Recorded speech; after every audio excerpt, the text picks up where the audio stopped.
Hello, everybody. Welcome back to Esoteric Atlanta. It's early in the morning on Friday the 13th is when we're filming this. Ladies, I've heard that this is the only Friday the 13th we have this year. I don't know if that's true or not. I just heard that on the Tiki Mm, Talks. I haven't fact checked it, but I feel like interesting. that's pretty auspicious.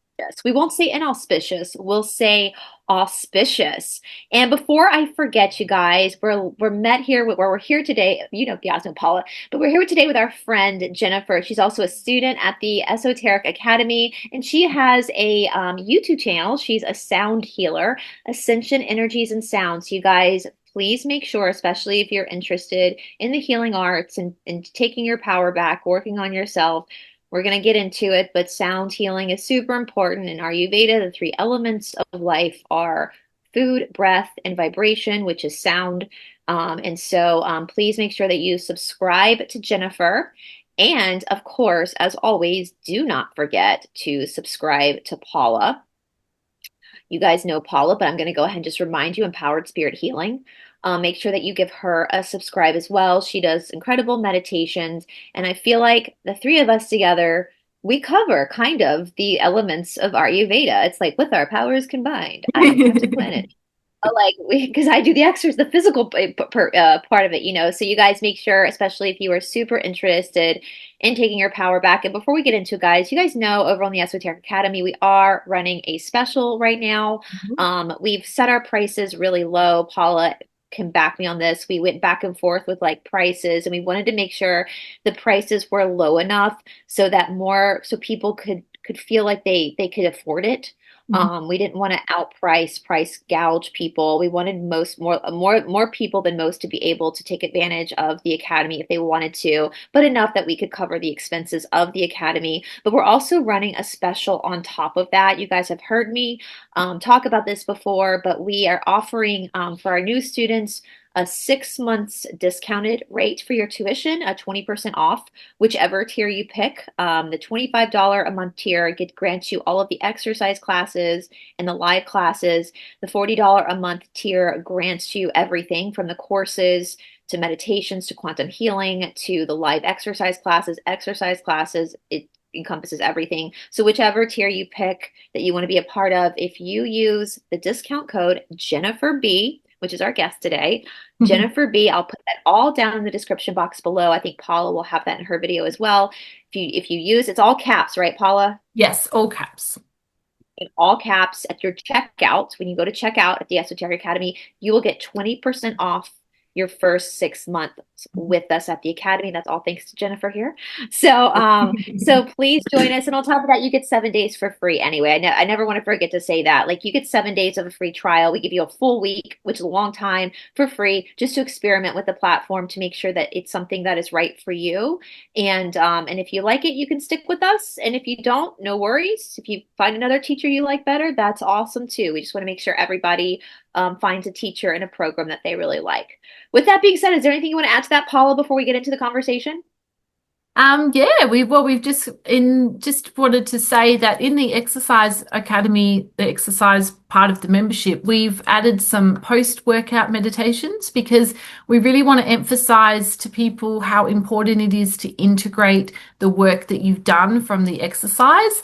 And so just as important as it is after you've done your workout to do stretching, it's really important to also just take 5 to 10 minutes to do a little meditation to just really get into your body, to focus and to integrate what you've just done, because we are learning so much, especially through good old Instagram, how incredible exercise is for our health and for healing. Like it literally releases trauma from your body. And Yes. it can be quite an emotional process. Sometimes when you're exercising, things might come up. You might feel angry, you might feel sad, you might just feel a lot of stuff coming up and be like, what is going on? But we just want you to know that that's normal, that's okay, that's part of the process. It's just you releasing stuff from your muscles and from your body that you've been holding onto for a long time. And that's where the different post-workout meditations can be really helpful. Both Brice and I have created a few different ones for you to pick from, and they just help to integrate after your workout. And then we've also just I'm kind of just becoming aware. Maybe it's because I'm coming into winter, but I'm just like consistency can be a bit of a challenge sometimes, especially when we get really busy. And I just want to help people kind of stay on track with their exercise workout because that's when you're going to see the results. If you're only doing it once or twice a week, it's still good for your health and that's still going to benefit you, but you're not going to get the results that you're looking for. It's not going to make a dramatic difference. And in order to make a dramatic difference, you need to be really consistent and regular with your workout. So, right at the beginning, Brice and I created the 30-day beginner's guide that walks people through how to start if you're a beginner to doing exercise. And that's got great information in it. But then just more recently, I've just added some healthy habits tracker just to kind of help you adopt some healthy habits. And I just find that when you take note of it, it's even like if you're eating, if you kind of keep record of what you're eating, all of a sudden you become more accountable and you're like, oh, okay, I really want to stick to this because I want to be able to tick that off on my list. So yeah, so Yeah. just and we're always adding as much value as we can to our membership because we want to give you guys as much value as we can. Yeah, that's our service to you. That's our service to others is to help. So, absolutely. And Jennifer, you have been on a journey yourself. You're a very active member on our academy, which I Yeah. love. I love when the students, I love that in my in-person teaching too. Like when the students in the Shala like really take a leadership role, that's really powerful because when you're in a shala, which for those who don't know, a shala actually translates in Sanskrit to a barn, but that's what we call a yoga school basically is a shala. So it should never be called a yoga studio. Like that should not be a thing. Which I have my own theories as to why they call a lot of times when people in the 60s and 70s were bringing yoga from the India to America. They were looking for places to sublet, rooms to sublet that were empty that they could teach in the early morning hours, which most of the time you find that in dance studios. Yeah.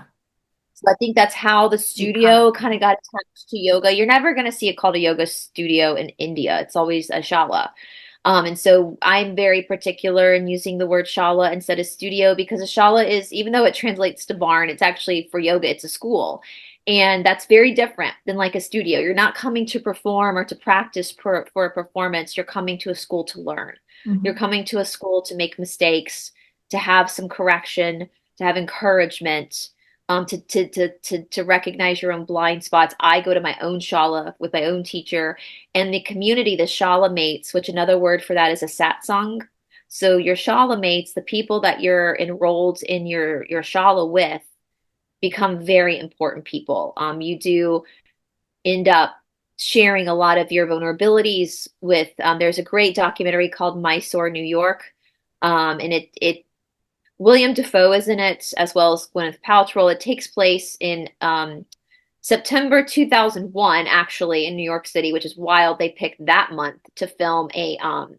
month intensive with Patabi Joyce in New York. And obviously, the event happens in the middle of it. That affects the way that they teach this intensive. But William Dafoe does say he talks a lot about the Mysore room, which is how we practice Ashtanga at the Shala, and how in a Mysore room, a lot of times students don't know each other's names because they just practice, but they know each other. Like they've been practicing beside each other's for a long time, and they've seen each other struggle and succeed. And he goes, you'll be practicing beside this person for such a long time, and you don't even really know their name or what they do for a living. But when they succeed, when they have a breakthrough, you get so excited because you're sharing that energy together. And that's really sums up the value of your satsang and the people that you find yourself. My peers at the main shala in India are some of the people that we've shared in some of the darkest moments of our lives, some of the brightest moments of our lives, and you can't help but be vulnerable because you're literally walking in together as strangers, having your lives ripped apart in front of each other. And there becomes maybe it's trauma bonding, I don't know. Probably. there, there becomes a very strong bond with your shala mates and very special relationship with your shala mates. And so I as a teacher appreciate it when students, because teachers, we have roles in the shala, but it's not as intense as the students relationship to each other in the shala. So I thank you, Jennifer, for filling those shoes and really being a strong voice for the students at the Esoteric Academy. So with that being said, do we want to get into it, ladies? Yeah. Sure. I love the Academy. I think there's a great group of people there, and I've enjoyed meeting so many people and just cool people, really down to earth, cool people. And I've been seeking kind of a niche of like-minded people, and I've went to different things locally, and yeah, it didn't work out very well. So I feel very at home at the Esoteric Academy. So when you guys launched that, I was like tickled pink. I just was like, oh my gosh, that's great. I'm going to join that because they're offering what I'm looking for as far as spirituality and the depth of it. And then me as a sound practitioner helps too. So yeah. Well, Oh, so I good. definitely want to get into that too. And what you're talking about, I want to hit on something quickly because I know what we've talked about this kind of offline. A lot of like the fake yoga classes, like the vinyasa flow classes, feed a lot into the ego because they're not working off of a set system. Usually, teachers for vinyasa flow are not trained in apana prana neutral postures. They're not trained to understand the philosophy. And so the practice is not consistent. And so it feeds into the ego. But when you're actually going into a school where your ego and your body is being ripped apart, you can't help but be humble and be Yeah. grounded. And I think that's why a lot of our students are humble and grounded is because they've gone through that. They've been brought to their knees by your own self. You know, it's your own, the practice is just the practice, but it's pulling people down to their knees within different areas of the practice. And that brings humility and clarity and truth. There's no ego. There's no pissing contest, you know, Mm. because we're all just walking each other home and we're all struggling and we're all human. Nobody's in the fifth dimension, y'all. That's propaganda. Oh my That's God. not, we're here in third density. We're not, that's la la land. That's derangement. That's delusion. That's ego. We're all here together in the third density. We're all fighting the Lizzies together. We're Yeah, all in physicality. we're still playing the game. Yeah. Still playing. The game has not ended yet. We haven't crossed the finish line yet. You know, and that's part of it. And that's why a lot of the exercise classes I do repetitive stuff too, is to make sure that Yeah. you're not skipping over the really intense stuff and each you're actually going there. So The, with ex- that being the go ahead. exercise part has been a huge game changer for me. I never understood exercise as I do now. And just the way you speak of the energy and the movement in the body, it's just like, what a different group of society we would be if Yeah. this is the kind of stuff we would have been taught as young adults moving into adulthood. It just makes sense, right? So Like when you start much. to understand Yeah. energies of the body, it makes sense why exercise is the foundation of spirituality. Yeah. It's like duh, it's common sense at that point. It really Yeah, does. yeah, Yeah. I agree. And it took me a moment. You know, I grew up with a mom who, you know, born in the 80s where it was like jazzercise and low fat dieting. And some of my earliest memories are sitting in the back of a jazzercise room with the step aerobics, my mom doing step aerobics. I think she had every Richard Simmons video, The Firm. Y'all remember The Firm, which is kind of what we do. I actually was like, actually, that's kind of the template we use a little bit. I didn't even realize that. But you know, but it was all about vanity and health, which Yeah. is, listen, if you want to look good, great. If you want to take care of your health, great. But those motivating factors will dissipate. Yeah. But when it's about changing your way of looking at your body, you're not focused on burning calories. Instead, you're focused on burning karma. Hmm. That's a game changer. It really is. Yeah. Yeah. It makes me work harder, Yeah. actually. And Yeah. really acknowledge your body. And instead of just being in the burn and hating every minute of it and just being like, fuck, I got 30 more seconds, and actually changing your mind and be like, what is that burning? Why am I feeling a burning sensation there? Going into that subtle body response, the body can communicate with you, and then treating your body with respect. You can have two people And could run a just marathon. being more kind with your body too. Like it's not a punishment anymore so that oh we can look good in a bikini or anything. It's just it's like I'm doing this because I love my body and I care for my body and I want to be strong. I want to be healthy. I want to release all of this stuff that I've been holding on to for so long. It just yeah, I mean I really I don't think I've stuck at something for quite as long as I have stuck at this. And I think it's because of all the spiritual stuff. It's like, it's a whole Game nother changer. reason for doing exercise. And Yeah. I love it. You could have two people training for a marathon. One could be training for spiritual purposes, mental purposes, meditation. The other could be training to look good in a bathing suit. They could be the same dosha, same weight, same height. But the training, once they're done, their bodies are going to look different. The one that was doing it for spiritual reasons is going to look better, going to look healthier than the one that was abusing themselves. The glow will be there from the release of the energy from the auric fields and all that. Same work. It's the same work, but it's a different perspective on the work. And that is what's kept me going, even though I'm high energy anyway. So I like to move anyway. But that has been what has kept me going, honestly, for 19 years, is that there is something deeper that's happening here. Also, we want to get into like the psychedelic woo-woo side. That's how even the Cassiopeians have said this. There was one reading a while back. I think I put it up on YouTube, where they talked about how within our vein system, our vascular system, we have blood and lymph, the lymph that moves through the blood, the veins. But there's also another particle that our scientists have yet to notice, and it creates a glow. And I think I said, like, wait, if I can't remember if I read it on YouTube, I was like, wait a minute, the yogis have been talking about, my teacher talks about this. There's an elixir in your vein system.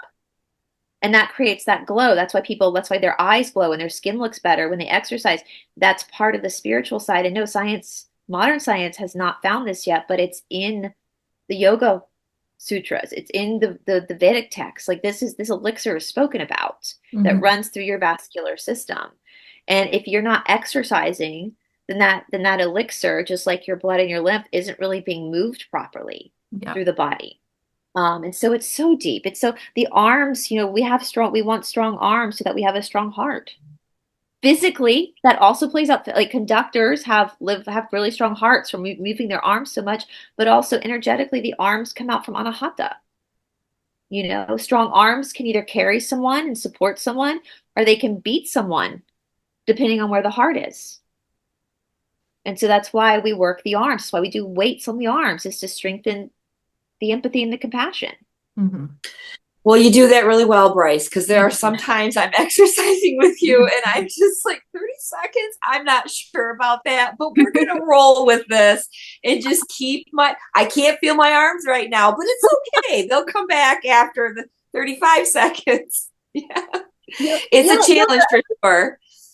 Over time, it'll get easier. But with that being said, I thank you for saying that, Jennifer. And I do I could talk all day about exercise and why it is the foundation of spirituality, and how, I even say as for healers who aren't like in my job, I've signed a contract with the main child that I would make sure my physical, that I would do my practice first. That is very understood in my genre. But even for like Paula with like Reiki healing, or you with sound healing, even tarot card readers, like it's of the utmost importance that you balance your first before you serve somebody else. Yes. And when there was a show you did and you said something to the effect, if you're going to do a tarot reading, you better do a 15-minute walk or a 15-minute run.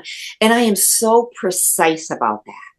It's like make sure I am all aligned and in a good energetic health before I even want to encounter someone to help assist them with the healing. I have to be my best.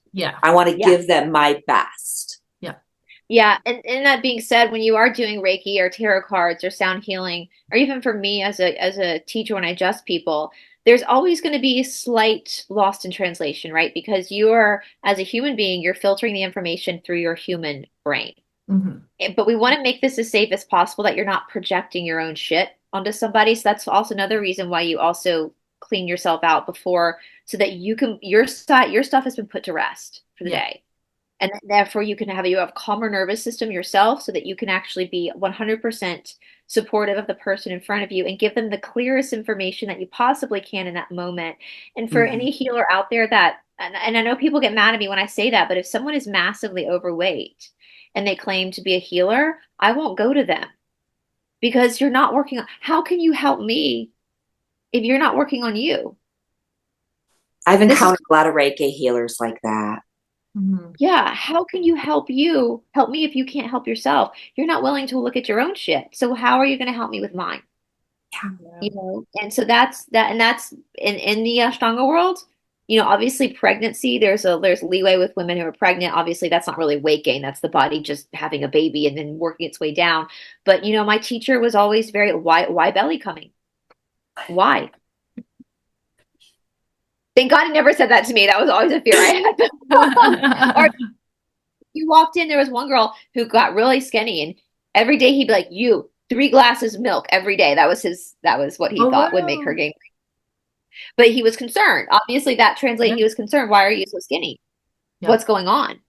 You're not balanced. You're Yeah. imbalanced. So it's vitally important. As I just said in the email out to our group for our new somatic class, that I wanted to clarify that. Like, don't compare yourself to me or anybody else. You want your teacher to be 10 steps ahead of you, Hmm. because then you know you're safe. Because Yeah. your teacher's already done her own, or his or her own mis I've already fucked up enough with myself to try not to try to stop you from making the mistakes I made. I know what happens when you do so. You could do something wrong 1,000 times and be okay, but that 1,001 time, that's when it all falls apart. And Hmm. that's so don't ever compare yourself. And that's why it's important to actually judge your teachers. Absolutely judge them. Hmm. Judge when you go into a judge them on their ability to execute the work themselves. That's important. I mean, look at Cindy's who comes on, she's going to be doing a lot of stuff. She's super fit. She's in her early 50s. And all since I've known her, she's constantly practicing, constantly in her own shala doing her own work. She comes to my classes constantly. And that's such a good example that she's showing for her student body that I'm in this too. Yeah. And that's how I can serve you. So, anyway, with that being said, now, Jennifer, you're a sound healer. And as I said earlier, the 3 pillars of Ayurveda are food, breath, and vibration, which is obviously sound and all that encompasses. So, unless you have anything you want to add to that, Paula, I want to know, Jennifer, like your story. How did you find sound healing? How did you realize like that healing is not just going to the doctor, that there's a healing is nuanced? So a good friend of mine, I've always been spiritual, like the rest of us. And I've seen bowls when I went into occult shops and went over the years. But about 4 years ago, a friend of mine stopped over. She had gotten a crystal bowl just because she'd always wanted one. And she was playing it. I was kind of fascinated with it. I was a little captivated with that, So the next day came and I sent her a text. And I'm like, hey, are you going to be around tonight? Because do you mind stopping back over and bringing that bowl with you? And she did. She obliged. She was kind enough to oblige. And she's like, do you want to play it? And I'm like, yeah. So I sat there, and it was the heart chakra note one. And I sat there and played that and played that and played that. And I felt this like huge release in my chest. And Ooh. it was like, it just felt like something jarred loose. I couldn't really explain it. But then after that, I craved that sound. So I started researching and looking into it. And then I bought a set of, I think I waited. I'm a long researcher before I'm a purchaser. I like to know what I'm getting and who the vendor is and all that stuff. So I ended up getting a 7 bowl set. And I'd come home from work every day and sit there and play those and just totally feel like normal. And I just thought to myself, I can't believe I feel this way. I never thought I could feel this inner peace. And I never thought I could ever feel this calm. And I don't have anxiety, for crying out loud. Usually my jaws are clenched and just things like that. So I started noticing all these little things that sound vibration was helping my moods. I was sleeping better. So then I got a little crazy and I just started adding to my sound set. I started buying brass bowls and chimes and just started playing. And I have a nice clientele, and I noticed the progression in them when I work with them. And I also see a falter back if they don't see me after so long, which is okay because life gets us all the time, everybody. But so So then I started learning. There was a quote Nikola Tesla said, if you wish something to the effect of, if you wish to learn the secrets of the universe, think of in terms of energy, frequency, and vibration, something to that effect. But then Edgar Cayce, who I've studied for a couple decades, always talked about sound. And reading that stuff 10, 15 years ago, I just was like, okay. But now I have a totally different respect for his readings that he did at that time. So I've went back to Edgar Cayce a bit. But other than that, that's kind of how I got started with it. And playing sound is it feels so good to do for people because you just see them shift and relax. And you can see when people get tense. And then I try to talk them through. Remember to take a breath, even when you're doing your exercises and I'm working out with you, there are times I need to hear that to breathe. So it's just, I really enjoy helping people and helping people help themselves because it's a joint effort between a healer and a practitioner. Oh, excuse me. I call myself a practitioner, but a practitioner and a client. There's a joint journey there. So as Brice has said in the past, it's important to know your healer and to know where they've been and just make sure you've got a genuine one coming from a genuine space. Yeah. Absolutely. It's no, you're never going to find it. There's no such thing as like a perfect healer, a perfect Agreed. teacher. But we're not perfect. No, we're humans too. We have our own shit. But somebody who's really done their own work on themselves, and that's how it starts, right? Like I don't think I think I can speak for the three of us. When I was a little girl, I didn't think I was going to be a yoga teacher. No. I didn't think I was. I started studying yoga because I was intrigued because all of a sudden I had that what we call in Sanskrit a prativa moment. Prativa means a flash of illumination, where all of a sudden it's like Pandora's box opens. Like you see the world in a very once a philosophy, a thought, a sound, a healing happens to you and you can't it affects you so deeply that you want to study it because something strange happened and you don't understand why you now see the world differently. And so you go on that journey for your own self, and the next thing you know, you're now leading people down the journey too. You become that teacher, that practitioner, that healer. We typically, as we call ourselves teachers, we don't call ourselves really healers. Either we're teachers, you call practitioners, different word for the same thing. I know in Reiki it's more of like a healing. But yeah, so I think that's important. In a world where there's so much ego, I think the real genuine practitioners, teachers, healers are people who never thought that that's what they would be. Yeah. True. That's true because yeah, you're right. I would have never thought. I wanted to be a veterinary when I was a kid.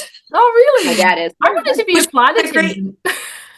Oh, right. It seems so glamorous to be on a plane and in high heels and serving everyone.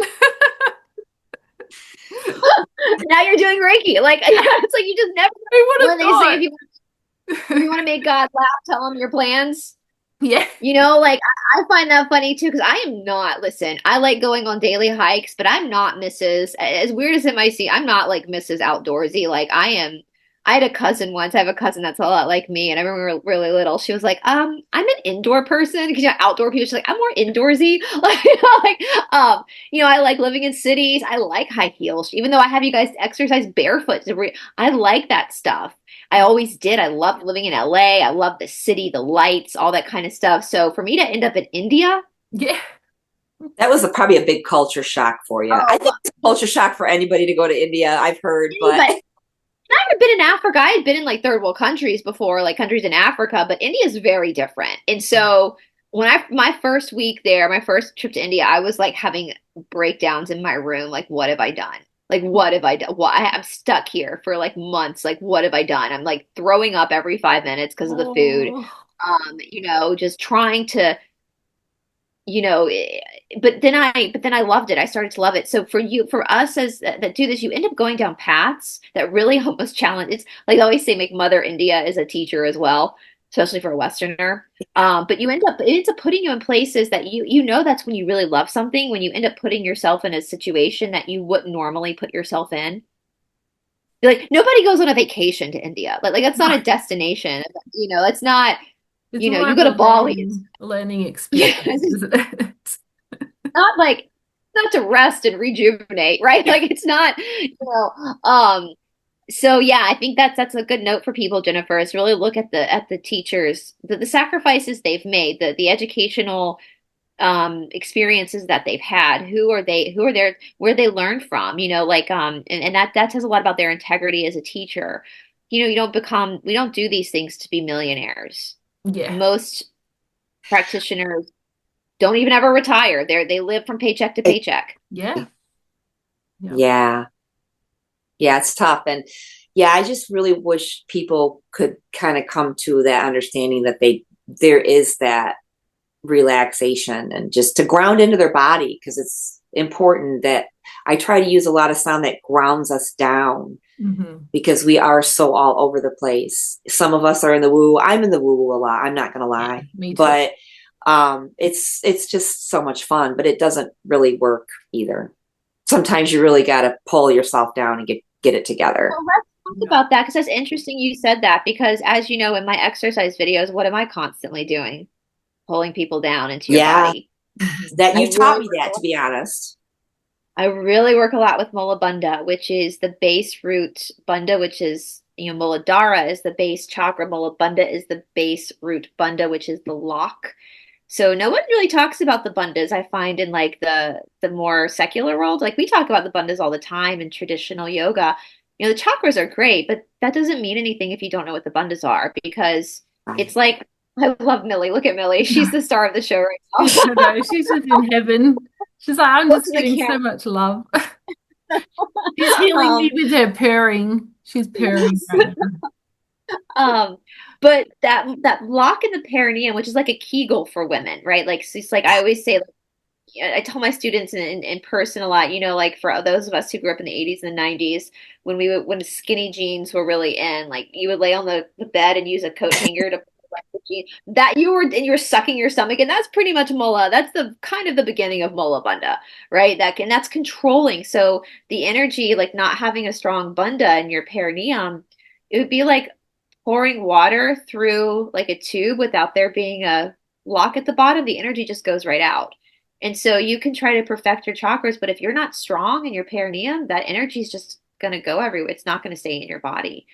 And we want it to stay in the body. And so that's strong legs, which I just said, Paula, did I send you this new study where strong legs, the stronger your legs are? Yeah, I just shared that before on Instagram. Yeah.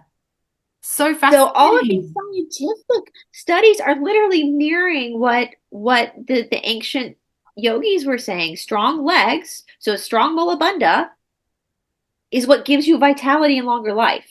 Yeah. Why? Because the energy is actually in the body. It's not. So Jennifer, for those of people who might be into sound healing but have never heard of this, in your perspective, from what you've learned, why is it dangerous to always kind of be out of the body and not in the body spiritually? Why do you think that is? Well, you're not spiritually dealing with your crap. You're not dealing with your own issues. You're disassociating. Yeah.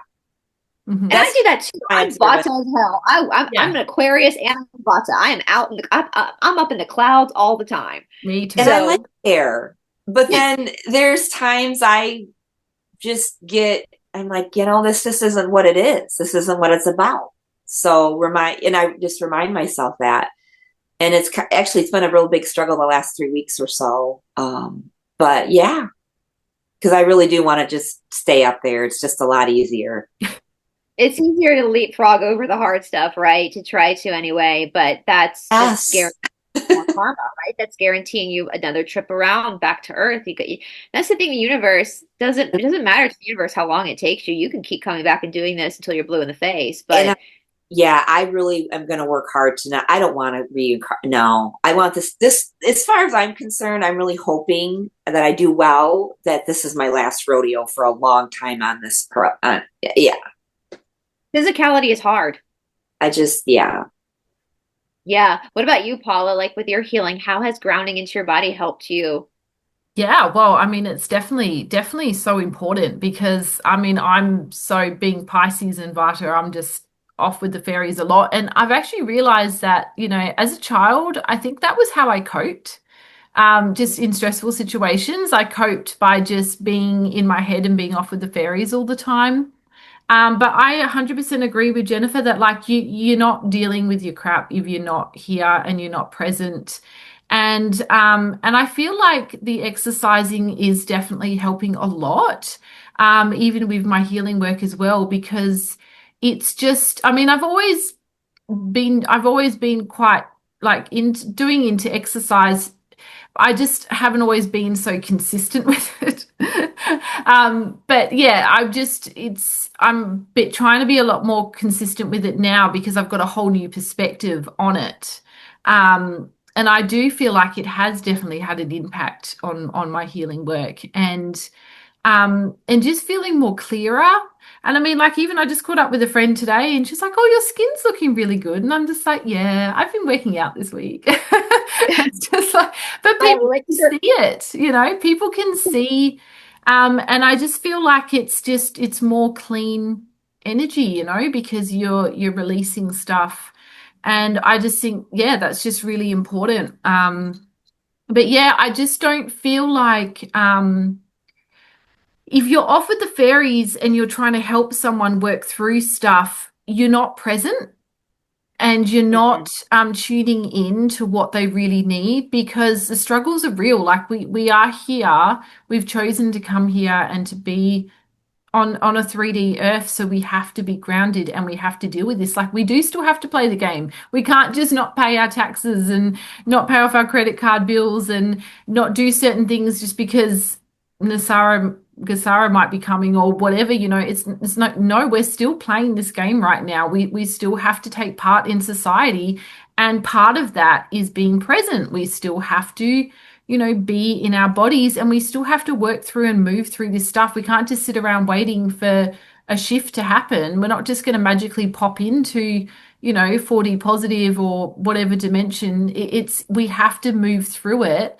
And one of the best ways that we can move through it from my understanding of what I've looked into, it's going to be less painful, not pain. I don't know if it's going to be painful or not, but I know it's going to be uncomfortable to move into a high dimension if you are just sitting around eating junk food and not moving your body. Like it's going to move a lot more comfortably if you're doing the work and clearing the stuff. And that's why I think, like, yeah, I go off with the fairies, but then I have to ground myself back down again, because if we don't, it's going to make all of that transition a lot more uncomfortable.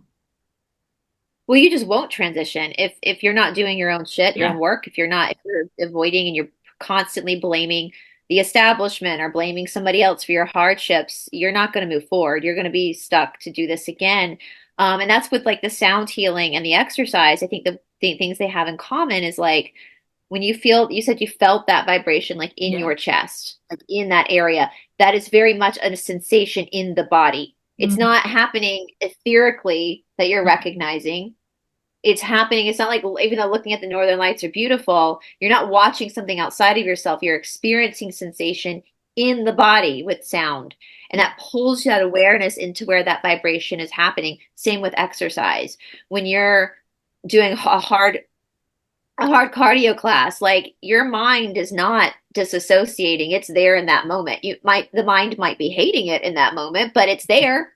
Even if it's hating it, it's there. It's Mhm. not anywhere else. Lifting that heavy weight, your mind is focused on it's there in the body. The body is feeling that sensation. And that's another key element to this, that sound healing and exercise. I mean, they obviously work together. Like that's the thing about Ayurveda, is that everything can stand by itself, but also comes together. It supports, it's like a team, right? Mhm. Um, And there you was know, a lot of times when I started playing initially, I sat and cried Yeah. like a lot. Yeah. I just sit there and sob and sob. And I'm like, holy crap, where is this coming from? Yeah. It just blew my mind. But speaking of sound, I'm very blessed this week. I've got a road construction crew outside my house. So I apologize if you hear beep, beep, or some diesel vehicles. You might not even hear it, but that is going on if you hear Okay. something strange. that's okay. I understand that panicky feeling though. We have had construction ongoing next door, and usually people can't hear, but I'm like, if you hear something, it's not a demon. It's Yeah. literally construction worker next door. But there was one thing I wanted to mention about something I learned in one of my sound classes about the cats purring. So in my one of my sound classes, I've this is a lot of fun stuff you hear. They said that basically in Egypt they had cat houses that were full of cats, okay? That Wow. people would go in and the cats would lay on them and they would purr, and that vibration would be healing. That does not surprise me. Isn't it interesting? And I'm like, so That is that's where cat fascinating. house came from? Wow. Yeah, It's a little that's freaky. fascinating because I've heard that their purring is very healing for people. And that, because you can really feel it too. Like she's sitting on my lap right now and she's purring and I can just feel the That's a vibration. yes, that's a vibration that is a Yeah. healing vibration. Yeah. Yeah. I had read something too about the birds chirping in the morning that Yeah. we should Oh, add it. I'm sorry to be so disruptive. Yeah, the Oh, birds chirping in the morning bring a higher frequency to start the planet off for the day. They that I've heard, that I've seen, and I thought, well, that's interesting because they're raising the frequency. They're trying to yes. bring the frequency up for the day. Yeah. Yeah. Yeah. There's these natural, there's sounds in nature. And that's like, again, I talk about this almost every episode. Like the Navajos taught their children, white magic, you work with nature to help people move through the seasons of their life. Black magic, you work against nature for your own selfish desires. So if we allow ourselves to fall into the rhythm of nature, listen to the birds chirping, the Mhm. cats, getting into our bodies, allowing our bodies to feel the vibration of healing, we're working with the physicality. We're working with the game, basically. But Yeah. when we sit there and we pout and we refuse to move and we say, we're waiting for a med, that's black magic. I'm sorry. I mean, Paul and I talked about this yesterday. The whole med bed thing, I wish more people would research med beds. I have an episode on Gnostic TV from a whistleblower about what med bed technology means. If you are Yeah, against the hurting of children, then you should be against a med bed. yeah, Med beds are powered by children, just like that special cocktail drink. It's no different. And so all these people who are like, protect the children, save the children, but yet they're wanting a med bed, you're the reason why the cabal is still doing this because you're consenting to still using, because you want a med bed. So you're consenting to continue to use children. Why don't you just do the work yourself? Yeah. And I mean, that's why we chose to be here anyway. What yeah. was to do this? So I just kind of feel like, well, it's a bit of a waste of a life if you come here and you're not doing the work, because that's why we wanted to come. Yeah, you're gonna have to That's come so, do it again. that's so important because what have we learned from the Cassiopeians? Who are the fallen angels? Yeah, us. Yeah. Us. It was so fast. You want I was so blown away by it. I got to tell you guys. I've really reflected on my life, Mhm. and it was like 2015 or 2016, and I'd love to talk about cemeteries too sometime. But I was driving by a cemetery, and I had this epiphany, and I thought, well, it doesn't make any sense because if we come from a heaven and we fell down, aren't we all fallen angels? Because I was thinking about this like in 2015, 2016, because, there are people, and I'm sure you two have encountered people that you've met in your life, they just have angelic energy. Yeah. They have angelic energy, or you hear, oh, that was an angel in disguise. You've got these little bits and hints and pieces. But then I fell back asleep. I probably got to the corner and took a left, and that was it. But I remember these little things throughout my life. So yeah, so when that all started coming about, like last fall, I watched this thing on the Nephilim and the fallen angels, and I was just like, it just doesn't make any sense to me. Like, like these Nephilim, how do these two things connect? This doesn't make sense to me, and all of that. Well, then I saw a tarot card reader had come up. Who really are the fallen angels? And I'll be honest, I don't really follow tarot card readers.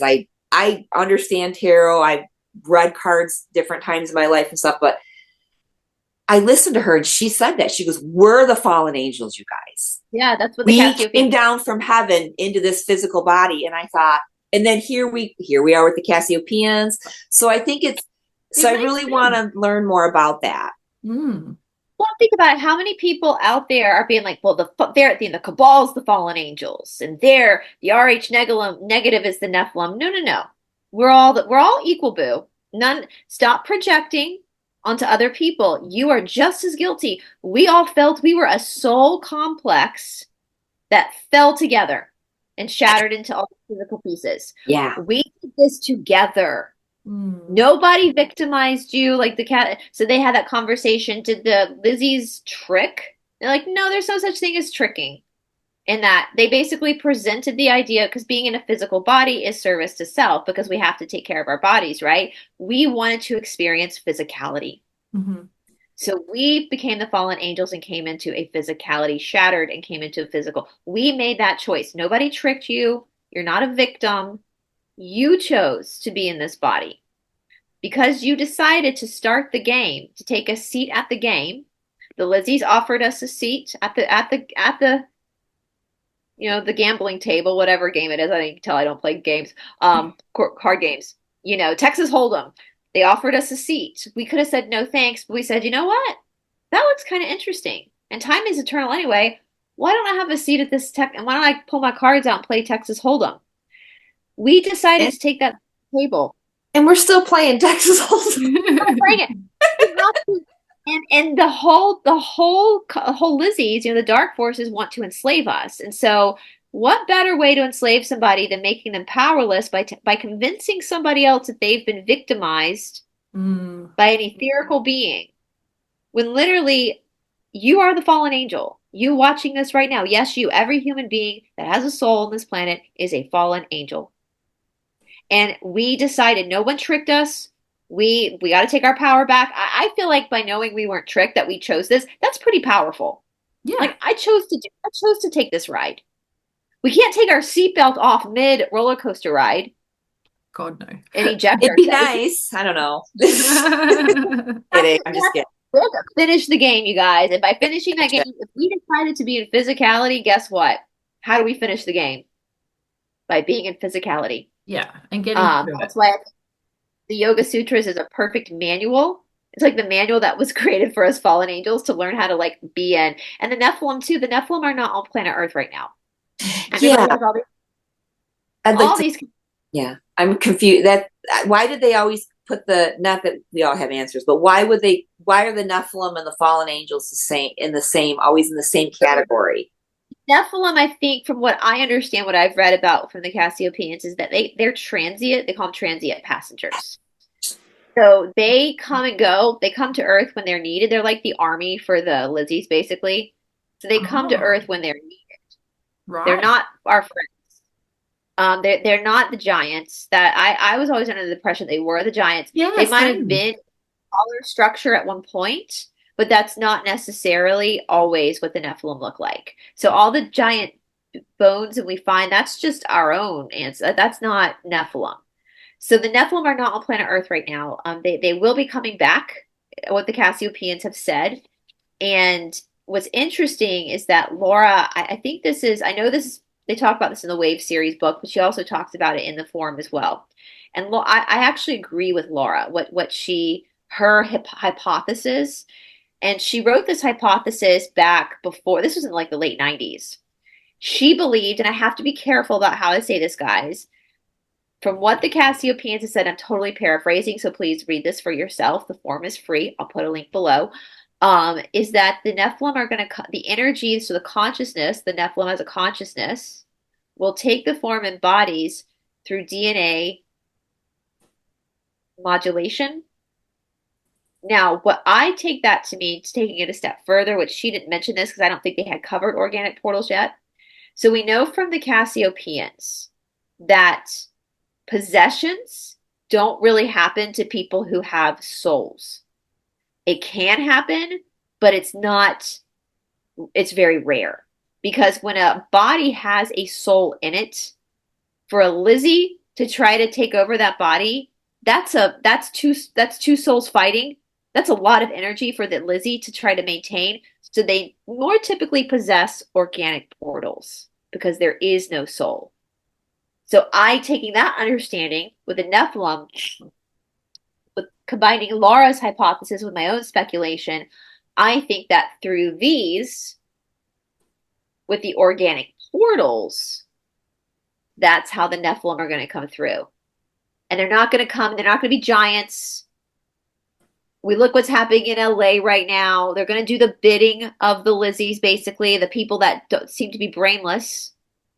I think we have a couple of them in the truth world.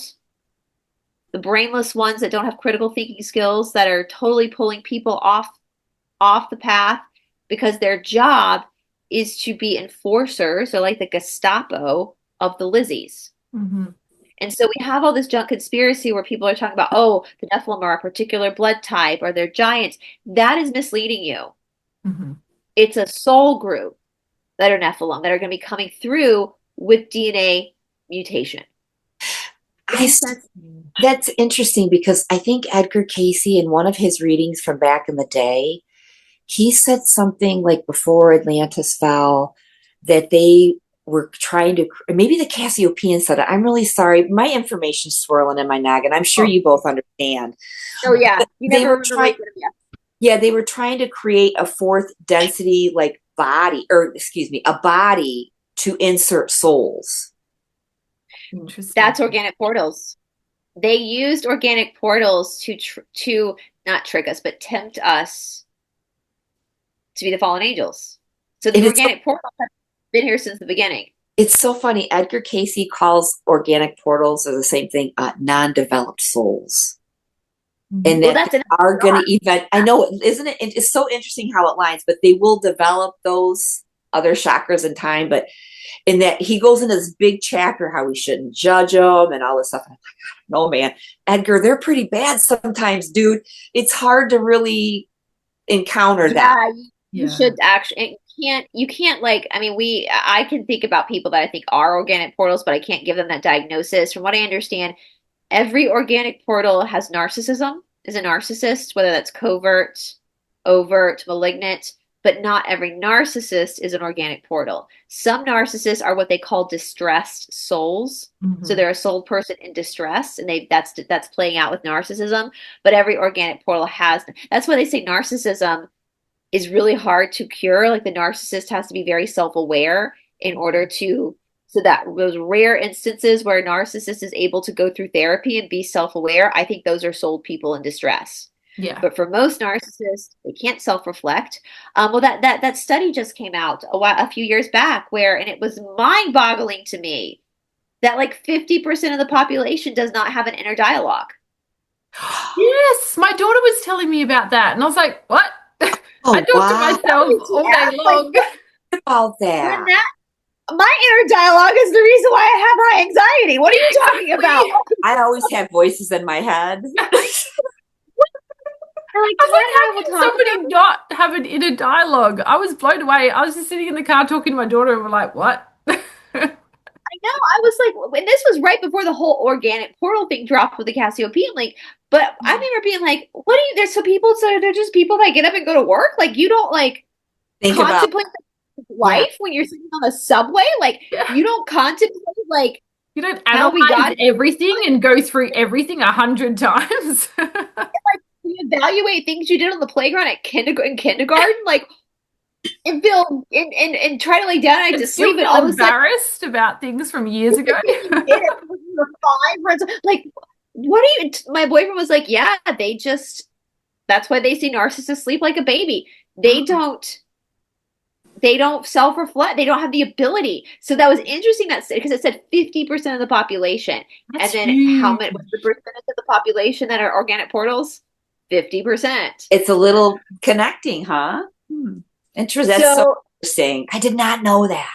Isn't that crazy? Well, and also the Cassiopeans say that the corrupt bloodline is organic portals. Oh. So organic portals will target souled people.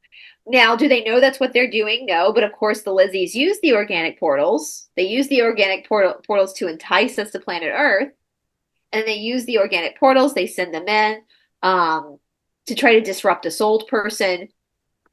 But organic portals, because they don't have self-reflection, they don't have a soul, they just have the lower chakras. What a narcissist famously do? They mirror people. And so people, they entrap souled people that way. So a lot of souled people will end up marrying an organic portal and then procreating with an organic portal. Yeah. And when you procreate with an organic portal, you have a 50-50 shot of whether your kid's going to have a soul or not.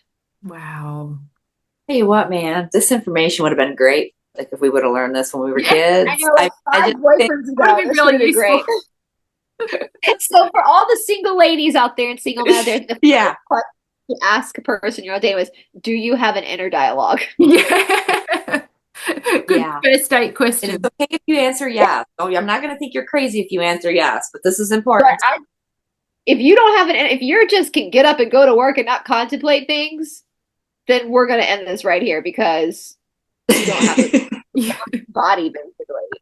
Yeah. What but then part of me like it must be nice, like it must be Yeah, it must be nice peaceful. Yeah. not get up and go to work. Like what I overthink the clothes I wear. What are you talking about? Like I change my mind on what I'm gonna wear like multiple times. It becomes a stressful situation. Like what are you Yeah. talking about? So and so that I think that's gonna be the entry point for the Nephilim. Because they're not gonna mess with souled people because especially at this point in time in history, it's too much energy for the Lizzies. They're not going to. The thing about the fourth density service itself is they're selfish. They're not going to expend energy if they Yeah. can find an easier way to do it. While they seem to have left no stone unturned, they are a Yes, little lazy at times. Yeah. And that's where, when we're aware, we have a bigger advantage. Yes. we also have a bigger advantage too because all of a sudden we now know the power of our consent. Yeah. The series talk about how with abductions that most of us have been abducted. We just don't know it. We were talking about that off camera. Because they're able to pull us in and pull us out, and they only abduct people with souls. They do not abduct organic portals, although they will implant fake abduction memories into organic portals. So 9 times out of 10, people claiming to have an abduction experience and can tell you the details might be a fake memory, a false memory. Because most people who, like, I have no abduction memories Oh. whatsoever. But I can tell you now, I know as an O negative, I probably have been. Right. There was a time in my life, probably 2008, 2009, 2009, 2010. I was terrified to sleep. I Because of would that, sleep with all my lights on because I was terrified I was going to get abducted. And Wow. I don't know well, if that that's was what a mind, I don't know if that was a mind programming thing or if something was really going on, but it finally got to the point where I'm like, you can't do this anymore. Nobody can bother me. So that I was kind of figuring out the consent bit before. God. Yeah, because that Yeah, I happened to would. me when I was a little girl. I was so afraid of being kidnapped. I would literally lay in bed and I would have the dinner on me, even if it was boiling hot and I'd be See, sweating because I was so scared of being kidnapped. And eventually I got to the point where I was like, I can't do this every night. I can't just lay here worrying. And I was like, you know what? I'm just going to worry about it. If it happens to me, I'll deal with it then. I'm just like, and I've got to stop worrying about it now. And then eventually I was able to stop. But there was a long time there where I was just terrified every night. And I can't believe, yeah, you just said that, Jennifer. That's crazy. and when so that might be like a hitch of your soul, like that. So what the Lizzies will do, and this might be what happened to you girls, even though you're little, because let me make this clear too. We are responsible for our karma from the minute we're born. So even though we say 8 of 8 is accountability, karmic wise, consent wise, from the time we're born. So you guys might have been picking up on this. So what the Lizzies will do is they will convince you that because you chose to come to physicality, you now consented to them abducting you. Now, whether you choose to believe that or not is your choice. They're going to try to convince you that you already gave your consent to be abducted. And if you believe them and you choose to believe them, then you've given your consent. But if you say, no, I chose to come to physicality, but I did not choose to be abducted, I do not consent, then guess what happens? It stops because they so cannot consent. so I remember being a little girl, and we moved from a major city when I was about 3 to a farm in the middle of nowhere. And my bedroom looked out the back of the farm. And I remember being a little girl and looking out that back windows and seeing lights rotating back by the pond in my mom and dad's farm. And there was a time where my family had came from the major city in our state, and there was a perfectly burnt circle in the grass by this pond. Wow. And we've all talked about this as adults, like because my brothers were there and stuff like that. And we all have a different perspective of this burnt circle, but we remember it. So I wonder if it was like an alien thing or, them, or if it was Satan worshipers, because satanic panic was big in the town I grew up in. And the Was farm my parents bought had been abandoned for a long time.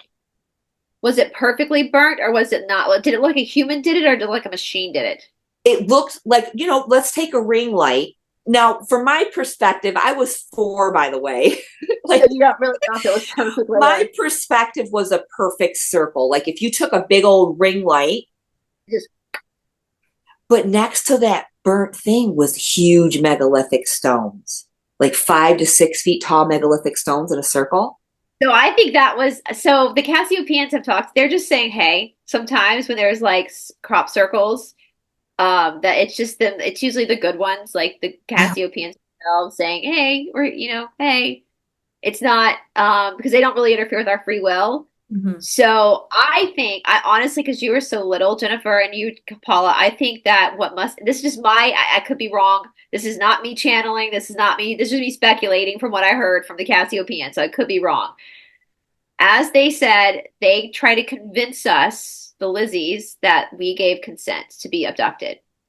I think that must have happened to both of you, where you were abducted at one point and made to feel like you gave consent. And as a child, in a child's mind, it's easy to believe, to consent to a being bigger than you, right? And so that's why I think you both were scared. But now as adults, no, I changed my mind. I did not give consent. You cannot abduct me. I have sovereignty. I will acknowledge that I'm the one with all of us, every soul. We said, sure, this sounds fun. And we sat down at the Texan Hold'em table. We decided to play poker. Mm-hmm. I made that choice. That is my power. I decided to come to physicality. I got to live with those consequences. I got to now work through the physicality. However, I did not give you consent, Lizzie's, to mess with my body. You will never be abducted by a good group of aliens. Right. Never. Right. And there's a lot of people out there that I've come across that think that, they've been communicating with these galactic spaceships and councils, etc., and that's just part of their life's plan is to be abducted and to communicate. And I'm like, I don't know, man. That's kind of sketchy. I don't know why you'd want to do that and why you think that was okay. Why would an alien abduct you? For starters, let's think about this common sense. To help humanity. Well, they're studying you. They only abduct soul people because they're looking at you. They're implanting things in you to gauge how is this plan of theirs working to enslave you.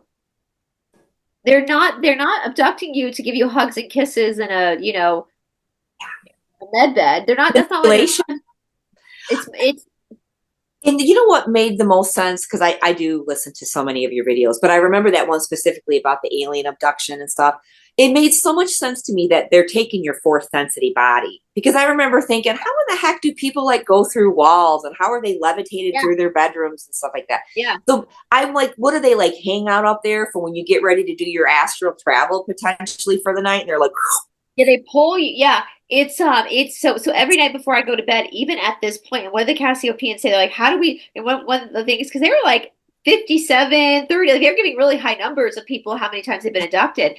And they're like, well, how do we stop that? And they were like, well, you know about it now, don't you? That's how you stop it.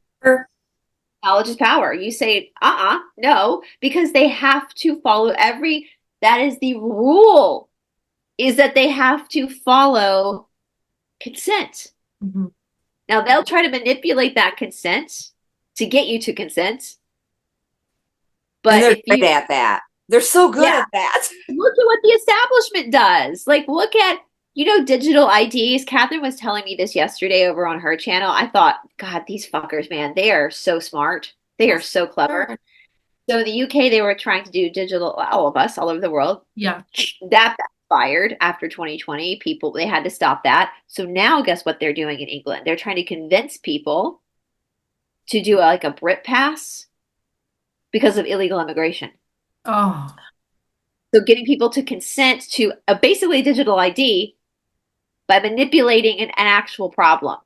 And I was like, those sons of bitch. So all these people who are against digital IDs now are for it because it's called a Brit pass and it's able to monitor illegal immigration. These fuckers are clever. Yeah. How many people have said no to this but are now on Ozempic. Well, wait a minute, Yeah. ladies. So I'm a farmer girl. Okay. I grew up on a farm. Like their little baby chicks and stuff, they're vaccinated with this stuff. Yeah. Oh yeah, that's coming through the food. Yeah, And through the my meat. nephew, God bless him, He's a vegetarian. yeah, my nephew bought like 6 baby chicks, and I'm like, and he threw them on with the rest of the chickens. I'm like, dude, were those vaccinated? Well, I don't know. I'm like, well, where'd you get them at? Did you look at the freaking thing on the, like, we gotta start really paying attention, buddy. So I'm like, I'm kind of, God knows these chickens are laying eggs. I'm eating their eggs. Yeah, I mean the thing is though with consent though, I think that they have to be careful about your free will. And if you've said no, hardcore no to this, even if you could ingest something that might have, I do think there is some spiritual laws there that I mean, we are being affected by shedding. We do know that people are being affected by shedding. I know some people have gotten sick from shedding, but it's not near as bad as what people are going through, but they will try, they will manipulate what you perceive as reality in order to coax. It's like problem reaction solution. It's the same Yeah. thing that the establishment does. Problem reaction solution. That's what the Lizzies do. Problem. But once you know their script, once you can read their bluff in this game of poker, you can start to read their bluff. It's biblical, isn't it, Brice? Oh my God. That, can we talk about that? I'm like, I really sometimes think this is an IQ test. I hate to be so mean, but I feel like common sense, you guys, of course the biblical prophecies are coming true. Of course they are. Because they wrote the script.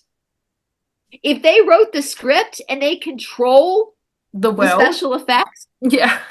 they can make the prophecies come true to indoctrinate you, to bring you into to take the knee to the New World Order.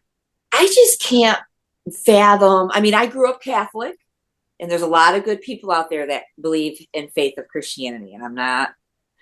But I just can't believe people don't think there's more. Like, there's older texts, there's Yeah. older information than our Bible. That's what blows me away. I just don't understand, why is the Bible so different to all the other ancient texts that are out there? Why is that one special? Because they left no stone unturned. They have messed with our minds That collectively, much. generationally Yeah. and ancestrally, that it's just that's what we have. And it's just I've That's the always word of God. I mean, How come the word of God has the copyright on it, owned by the Windsors? I mean, and I was always fascinated with the Dead Sea Scrolls and stuff. I mean, that was like the first ancient text I think I heard of outside the Bible as a kid, Yeah. Like the thing that cracked me up, what I got the most when I started going through some of the missing books of the Bible, all these people who are anti-censorship, they're anti-censorship. They are mad about Facebook putting in the Facebook jail, but yet they're screaming at me, how dare I read these books should be censored and banned. I'm like, interesting. I thought you were anti-censorship.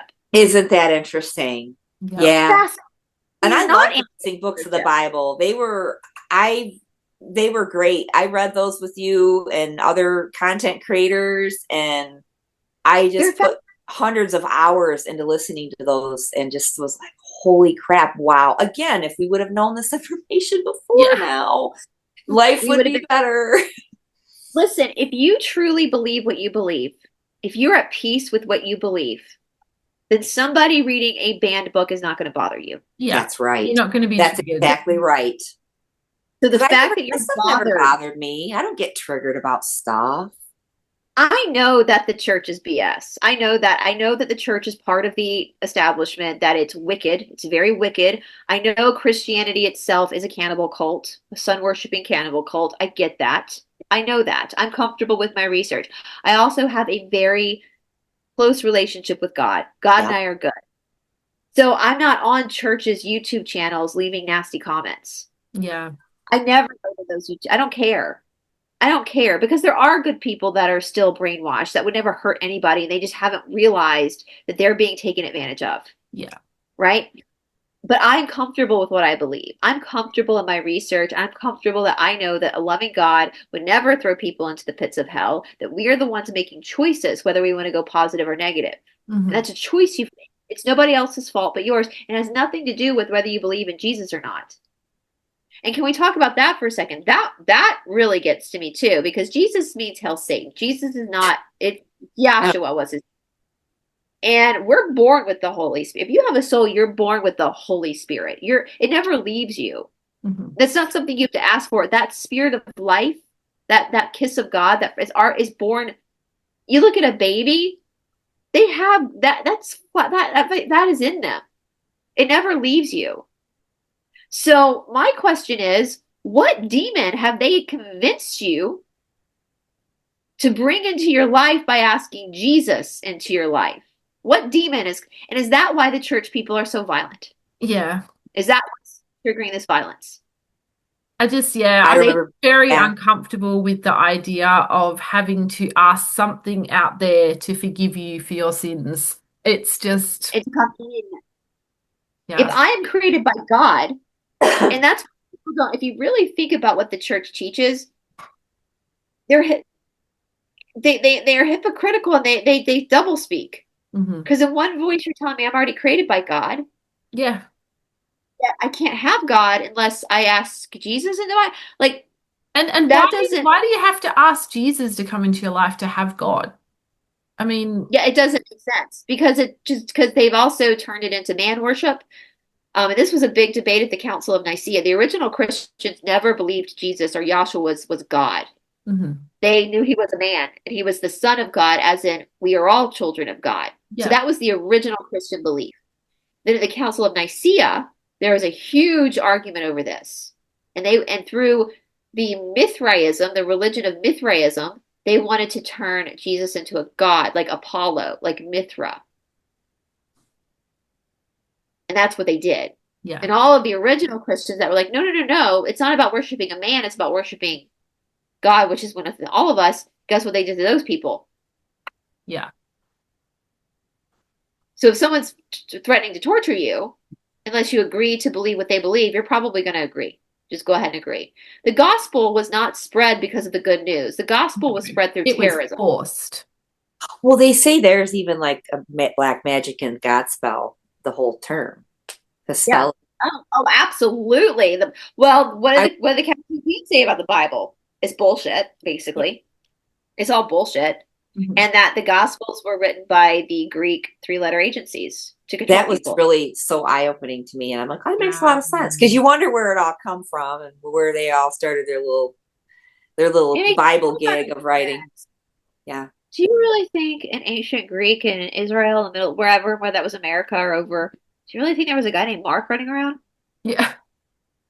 Or a guy named Matthew I running? know, Like, isn't that funny? Those names are very, yeah, they're not. very common. Joe, like I've done. I'm the family historian, and Mhm. I've done genealogy, and I mean, so many Joes Yeah. and we got a the lot of Joes. names over John, Joe, just the same names over and over again. I'm like, I think this side of the family was incubator babies because there's just no originality to it whatsoever. And I'm at like a total wall after a certain date. I can't find anything unless I go physically to Slovenia or Hungary to do my research. I'm not going to find anything. Wow. According to what they tell us, that the J sound didn't even exist until like the 1600s. Yeah. So I've heard Jesus that could as not, well. Why is there John? The book, like this, like James would not Joseph? have been a, yeah, like what are you talking about? Like this would have never been a name. So is this Um, Mandela effect? Yeah. Timeline switch? I think it's just them with the rewriting the Bible. I think they started with the Greek three-letter agencies, and then they just keep twerking it. They keep tweaking it and twerking it, and then You're right. James rewrote it again with the Freemasons. They just took that template and changed it with the Freemasons. They had to Um, update it. They had to update it. Like they've been doing that to our history books in school, revise, new editions. they Hmm. had to Yeah, rebrand why not the Bible? with their rebranding marketing base, you know. And so, Yeah. it's and people, the James was a freaking Satanist. Yeah. I mean, all these Protestants think James was like this amazing Protestant king. Bullshit. If you need to study the history, he was very open about his satanic practices.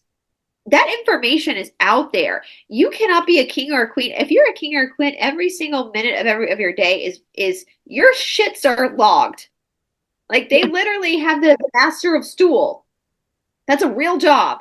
Everything about that person is logged. Their Oh, life. wow. They don't even dress themselves. Somebody comes in and dresses them. James was a practicing Satanist. He was very open about this. The original King James Bible had Lucifer, a painting of Lucifer on every single page. So let's think about this, because we're the fallen angels and Lucifer. So what does that signify We're to Lucifer him? Is too. That's that what. he has the knowledge and control of what we are? Well, that Lucifer is the god of the Bible, which is in the Bible actually. It's in the Book of They Revelation. see, that's why I want to know more about. I need to do some research on that because I'm just curious, like how he got so prominent, like you know. With his Bible, because No, he I was mean Lucifer. I'm sorry, how Lucifer was oh, Lucifer, them, because and they've been Luciferians for forever. That's just their whole worship is that selfish. That's the 4D negative, right? So they're trying to go 4D okay. negative. 4D negative is about enslaving people. And so they do that to enslave people, but they have to tell the truth too. In the book of Revelation, in the very last bit, it talks about how when we go through about Gog and Magog, which I think that's where we're at the end of it, the real God will come back. So what Well, does yeah, that tell he you? is in a sense. I think a lot of us are Yeah, I kind of don't think he ever really realizing that left, to be there's honest with you. But the real God, as like the real God is more like you're my children. You sort it out. Like this is your. You have me inside of you. You know what to do, but you make choices. I'm not going to stand in the way of your choices. So, but would that be common sense? If you look at that last part of Revelation where it talks about that, it literally is telling you that the God in the Bible before this verse isn't the real God. Yeah. It's Lucifer, which makes more sense because Lucifer demands a human sacrifice. Yeah. Lucifer demands cannibalism. What's the Bible about? Old Testament is full of human sacrifices. Hmm. New Testament is a big whopping one. And what do we do in church with communion? as a kid, I remember going through Holy Communion and just being like so grossed out by that. I never It's drank the wine because I never wanted to drink after the other kids. But I'm Yeah, like, I I know don't. it is gross, isn't it? And they said, well, it's cranberry juice, and I'm like, that's messed up. We're Yeah. like it's reference 7 years blood. Yeah. old. And then I remember I was in trouble a lot, if you can imagine. I was in the corner a lot at catechism because I asked a lot of questions, especially about Noah and the flood. Excuse me, like how did they get all those animals on the boat? Like how did the Yeah. lions not attack the To zebras? know that. I live on a farm and I can see like Yeah. animals attack each other. And so anyways, but yeah, eating. I remember telling the father, that's not the body of Christ. That's a piece of bread that tastes like paper. Stale cracker. Why are you trying to Yeah. tell me this body of Christ? It's the symbolism. I'm like, well, it tastes like, no, I'm good. Yeah, I never was confirmed. When the Protestant churches, we had our own little plastic cups. They would pass them. Oh, okay. We didn't get the wine. We just got the juice. And I know the big difference between a lot of Catholics is that Protestants do believe it's symbolism. Catholics believe it actually changes into transubstantiation. Is that what it's called? Where it changes into. That's fucking gross. Like, They're probably down there in the basement doing their black arts over that oh, stuff. absolutely, they are. You look at the Mithra temples underneath the old Yes. Europe. Like, this is proven. But how funny is it to me, you guys? Like, I feel like when I started to wake up, I got real humbled real fast. And I questioned every area of my life. But we have these Christians who can realize where all these areas of their life have been manipulated, but they are so programmed, Yeah, they're just they stubborn and hold on to the can't Bible. even self-reflect on their own religion Yeah. and the inconsistencies. If you believe in a loving God, why would that loving God demand the same rituals that are done on those islands in that park in California? Yeah. You're doing the same thing, honey.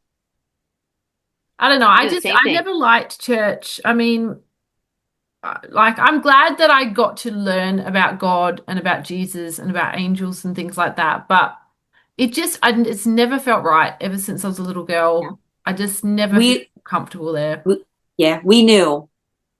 Yeah. Kids I think know. on some level, we just knew that something's not right there. Yeah. It doesn't, shit doesn't add up. Mhm. It's not adding up. The math ain't mathing on this. Yeah. Which also reminds me of something. I remember being a kid because, of course, they bang the church bells, and I never liked the church bells. And Oh, now, as I learned frequency, I don't think they were tuned correctly. makes sense. The organs probably weren't either from, Yeah. well, you know, the funny They're meant to be too, extremely powerfully healing organs. the Yeah. real organs, but not the organs we have now. They're off a little bit. Yeah, my grandmother played the organ. I preferred the piano to the organ. Um, she played both, but I prefer the piano. But you know, even Mhm. praying for people who have not given you consent to pray for them is witchcraft. Yeah. And then we're just taught to do I that. never knew. And I always used to do that all the time just to Yeah. be like a heartful person to just send good energy. Yeah, we were taught that. We're taught to do black magic. We're taught to do, that's what the church is teaching is black magic. Well, If even a like, per I'm rubber and you're glue. What bounces off of me sticks to you. I mean, as Yeah, kids, they're teaching us to spell cast. yeah, Yeah. they're not, if a person does not want you to pray for them, you don't pray for them. You do Mhm. not interrupt their karma. You praying for somebody or sending them healing without their permission is you basically slapping God across the face and slapping that person's soul. That soul made a contract with God for a plan. And there are certain things that that soul needed to go through. And if you try to stop that from happening, you are interrupting their karma and you are telling the universe that you think you know better. And that Mm. is service to self. Yeah. Praying for people is selfish unless they ask you to pray for them. Yeah. Ask for that help and support, then you can give it Mhm. selflessly. But if you give it because you think you know better, you thinking you know better is selfish. Yeah, and I mean, if you think about it on a vibrational level, you're not really sending a very good vibration if you think that you know what's right. That's not Yeah, coming no, from, it's just if somebody asks for your help and you genuinely want to help them because you care about them, then you're sending off a very loving vibration. But if you're just like, oh, well, they need to know, they need to do this and they need to do that, then, you're not sending I'm off. worried about this. They seem depressed, so I'm going to send. Yeah, because They I know might, everything and I know what's better. Yeah, it's not there sending a might, right vibration to them anyway. So you're yeah, not actually helping them at all. no, they might need to hit rock bottom. They might need, that might be part of their Yeah, soul plan absolutely. in order to have an awakening of their own. And if you interrupt that, you're stopping that from happening. And therefore, you're telling the universe that you're selfish enough to try to stop somebody from having the lessons they need in order for their soul to progress. Mhm. You're only fucking yourself over. You do not interrupt somebody else's karma. We are taught that from the beginning in yoga world. Do not interrupt somebody else's karma. And I If think somebody comes, it's really important. And I think it's really important that we start to get comfortable with being uncomfortable. And that's why I yeah, love what you teach about in your exercises and stuff as well. And I'm learning also with the healing work as well, because I've always just wanted to fix things for people. I always want to make people feel better. I've always been a people pleaser as a child and everything. And I'm just learning to feel more and more comfortable with it's okay to hit rock bottom. It's okay to feel uncomfortable emotions. It's okay to be uncomfortable because that's where the transformation happens. I was that's where going to there's say clarity. my rock, I've had, of course, we've all had our rock bottoms, but my last one was the one that brought me up the highest. Yeah. Yeah. It raised me the highest. I raised the highest. I'm like, I had to get that low to start to raise up Yeah. And because there was sometimes no you other do. direction I could go. Yeah. Sometimes And you've my just got boyfriend to says get really low to get high. to make the choice. My boyfriend always says it's about choice because suffering must exist because how else are we going to change? Mm, If Yeah, everything's right. lovely, wonderful, we're never going to change, we're never going to evolve. Learning doesn't happen in peace times. no. Learning happens during destruction. Wisdom happens during destruction. And so I've said it before, look what happened collectively in 2020. How many people got so uncomfortable that they had no choice But to wake up. Yeah. but to Yeah. wake up and to acknowledge the truth, right? And it's changed their lives. Hmm. If lockdown did not happen, if all that did not happen, they would not be where they are today. And so we have to acknowledge that and we have to accept that that's just a part of the reality of this density. Yeah. And we can't interrupt that for people because sometimes people have to get so uncomfortable that they make the choice to pick better, to do better. And usually when people come to you for help, they're at that point. And then you extend that hand out to help them because they've made that choice. You're not overriding it and doing it for them. If you had a child and that child never did their own homework, you just did their homework for them. And then that child went off to university and they didn't have you there doing their homework anymore, would they be prepared for university? Yep. Their high school years might have been nice and easy because mama was doing their homework for them. Yeah, but then they're going But to with struggle. then they're going to struggle. So are you preventing someone from having a better future Yeah. because you're uncomfortable with them right now? Mm-hmm. And the church is really bad about that. Yeah. Are praying that these Muslims or these Buddhists that they praying that Jesus will come in and right their wrongs of their faith. Like that is so bad, you guys. And I'm not saying that Islam or Buddhism is even better, but you have to back away. How many churches tell kids to go out there and witness? I've told this story before. One of my really good friends growing up was Muslim. She joined our school like middle school. We would go over and spend the night. And I never once, like we never talked about religion. Like I would go over sometimes for the end of Ramadan. She would invite friends over and we'd eat, but we never talked about it. And my mother never, she always like was make sure you say yes, ma'am, and no, sir. Like just be very helped clean up. Like just have, they're invited you for for their religious um, festivities. Be respectful, But then when I got to high school, my youth director pulled me over to the side and told me that if my friend goes to hell, it's my fault because I'm not witnessing. And I got really upset and I went home and cried to my mom. And my mom was like, don't you even dare do that to them. I was like, I don't want to do that. It makes me uncomfortable. And I was like, are they going to go to hell? And my mom was like, I don't pretend to know the workings of God, but your friend, I'm not going to say their name. They're going to be in heaven with us. Like even my mother was like, no, absolutely not. What kind of responsibility to put that on a child? On a child. They do it though. That's narcissism. Yeah. That's straight up narcissism. To think that you know better than that whole family's cultural background, that whole family's religion. That family is an incredible family. I still love that friend of mine. Like her brother and her we follow each other. We're constantly like, yeah, that is an incredible family. And just imagine They're way what better. interference you could have done, or you could have destroyed your friendship by doing that. Put extra trauma onto like that is traumatizing. Yeah, like how dare? I mean, honestly, that family, the members were some of the kindest people in the community, way better people than my youth director. My youth director was so messed up that CPS got involved because he was doing inappropriate things in the back. Are you fucking kidding me? That's narcissism. And that's what the church does. The church, and it's not just the church is really bad at it, but there are other that have that they use narcissistic abuse tactics is what they do. Yeah. Which is Luciferian, which is organic portalish, which is but actually my boyfriend he actually thinks that a lot of people in Congress, like a lot of pastors are probably souled people, have souls going fourth density negative, but a lot of their frequent congregational members are actually organic portals that they use to send out to the community to bring people in, sold people in. That's what my boyfriend. That's an interesting concept. That's an interesting concept. A lot of the pastors, they wear the black robes, so that's Saturnalia.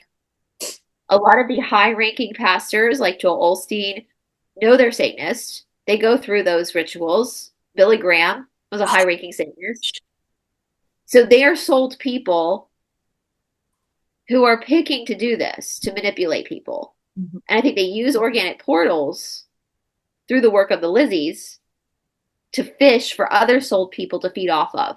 So for me as a kid, I was traumatized by my youth pastor saying that to me. That trauma created loosh that gave food to the Lizzies. And if I had actually done what he wanted and gone to my friend and tried to witness to Jesus, that would have created more trauma. Yeah. Given more food to, but I thank God I did not. Thank God that was. Well, and I wouldn't have done it. Even thank God that your mum reacted the way that she did. Instead of if she had encouraged you to do it, and then you would have felt obliged to do it. That's hard too. I went to my mom crying because I wasn't going to do it. I didn't want to do that. Like Yeah. that never crossed my mind. No. Never wanted to do that. But it's also Um, like it would have been awful if your mum had pushed you into doing that as well, because yeah. that's just how brainwashed people are. They just all just follow suit, you know? I remember my mother got into a fight with one of my Sunday school teachers when I was really little, because the Sunday school teacher had told us that our animals don't go to heaven. Yeah. Hmm. Yeah. And My Sunday school listen, teacher told us every Sunday we were going to burn in hell. Literally told God. us. And I remember going home and crying every week. It's just traumatizing, isn't It it? is. And yeah. but yet they worship the Prince of Peace, right? But Yeah. yeah, they're the happiest ones, right? And they're just happy to just make children feel like scum of the earth. Because I even went that like what you're talking is totally making me remember when I was like in the third grade, my friend was a Baptist and they did like this trip to an amusement park like 3 hours from here. It's in Ohio, Cedar Point. Big trafficking place, by the way. But up above like the like little aquatic dolphin entertainment area, they had this big auditorium thing and they did this big like Christian revival thing in there. They pulled me up on stage. Now I was Catholic and I was had all the communion and baptism and all that stuff, but they were basically saying that I wasn't good. I wasn't welcome into their kingdom and all this stuff. And I was like, and I was really a cool. I mean, I don't know, maybe the Catholicism like broke me, but I was like, okay, yeah, whatever. So they did all this stuff up on stage, and I went home and told my mom, and the roof raised. I think she got in the car and drove to the people that took me that night and raked them over coals. Wow. Good for her. I don't Yeah. know what you think you're doing, but my daughter is Catholic. You know, my mom's atheist, which is interesting, but she raised us with how my dad wanted us raised. She was Yeah. always okay with that for a while. But yeah, but I forgot about that because they were like, and I'm like, well, yeah, whatever. I just didn't care. Good on But you. everybody But like, that's crying, great that you didn't care. but everybody in the audience was crying. And my best friend at the time was like, oh my God, you're gonna get into heaven. And I'm like, okay, I never thought I was not gonna not go to heaven. Yeah. Right. Like, Jeez. what was that? Forrest Gump. Forrest Gump. For his what? I'm going to heaven, Lieutenant Dan. Like, he just never Yeah. like. Must have been all my traumatization after I went through catechism saying I was gonna go to hell. Maybe when I got to first communion, I wasn't going to go to hell anymore. I don't remember how that all works. None of us Isn't it came. amazing how other people get to judge your soul's worthiness? Like, I so know. narcissistic. And I talked So to so many narcissistic. people that were raised Catholic, and none of us can remember. And it's like, what kind of MK Ultra were we going under? Yeah. Oh, well, I'll tell. So, Yeah, yeah, my mom did the same thing with the animals. She drove over to the church and went to my Sunday school teacher and did say raked her over the coals too. Called her an good. idiot. Told her she was too dumb. Because and even in Revelation, it talks about the four horsemen. So if there are four horsemen in the book of Revelation, obviously they're animals in heaven. Like, and my mother, listen, my dad is a veterinarian. We had tons of dogs growing up. My mother is not an animal lover per se. You know, in the South growing Oh. up, she was very house proud. Our animals were not inside animals. They were outside animals. But the fact that she took that was the hill she wanted to die on, like, Yeah. and that was so upset. Um, when I the same youth director that tried to get me to witness to my friend, when we were like in the eighth grade, I think it was like the eighth grade. It was a summertime. I was young, like 14, 15. I don't think I was younger than 14. We went to this like church camp. And the boys had some cabins, the girls had other cabins, but it was just there was bigger church camps, but there was also just us, the Presbyterian kids.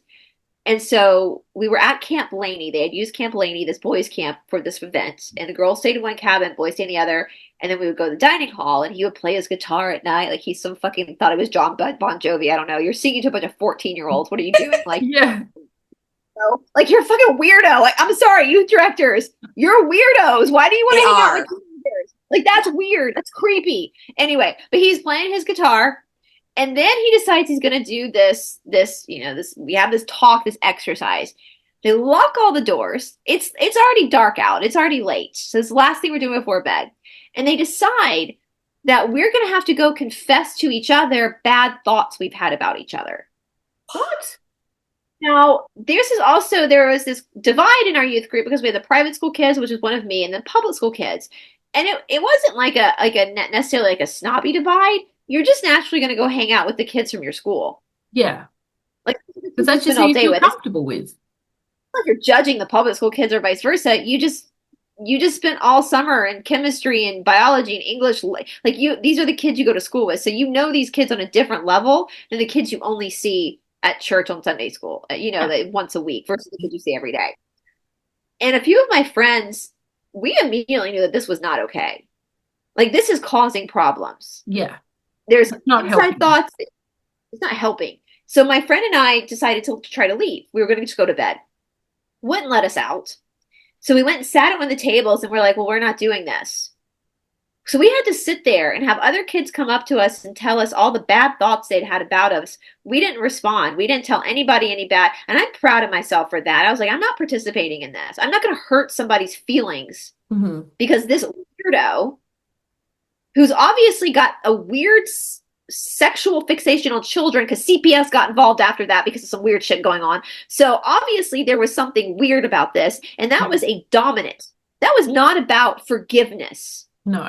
Your thoughts are private, and you don't say things sometimes to people because you don't even mean your thoughts. Yeah, exactly. And would you ever want to just hurt somebody's feelings? Like, this is so fucked up. And I remember that. And I'm telling you, if you are still a Christian brainwashed, I really consider this because this is evil. Yeah. What he did that night was evil. evil. That was evil incarnate. That was not about the love of God. The Prince of No, Peace. that's not about helping never done. people heal or be good Christians. Especially vulnerable teenagers. Yeah, exactly. Vulnerable teenagers. And, that's probably why he was in that position, because it's easier to control young, vulnerable teenagers for whatever sick stuff he had going on. The youth director we had before him, so we had this youth director before him that was only like intermediate, like he was only there for a hot second. I think the church like convinced him to take this job. I loved this youth director because we didn't talk about God at all. Like we would come to youth group on like Sundays. This was like when I was in middle school, like when it first started. And he would always have like ordered like Domino's, and we would talk about like music. Like he never talked about God or Jesus or anything. He was like, so who like I remember when Oasis, one of Oasis's albums came out, and that's all we talked about was like which was our favorite song in church. We're talking I look back in that, and he like threw like a Super Bowl party with a Super Bowl for us kids to go to someone's house, and there was no talking of God. We didn't even pray. Like we eat chips and dip and like watch TV. Like and I look back at that, I'm like that was actually probably the healthiest of all. Yeah. Because these kids are growing up in a church. They know who Jesus is. Their parents Yeah. have brought them to church when they were kids. And just to give them like a safe place to hang out and That's like right. That's very, very helpful. without shoving religion down their throat. Yeah. Looking back, he probably didn't want to be there. He was probably just roped into being there by the volunteer for the church while they got. But I mean, like that was the best because he was so chill and so cool. He never did anything about.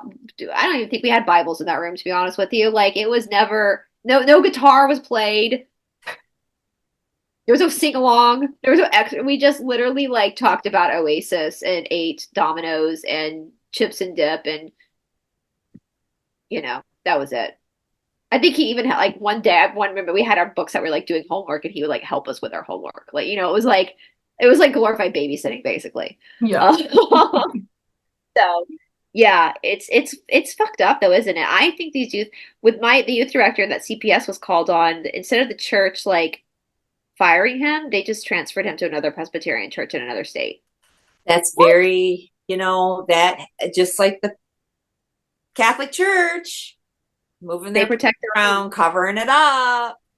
which makes you wonder Even the why. nuns.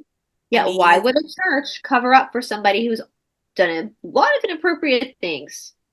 This is a 30-year-old man with 14, 15-year-old kids. Oh my God. That again is you're a fucking weirdo. I'm sorry. If you are a youth director, you're a weirdo.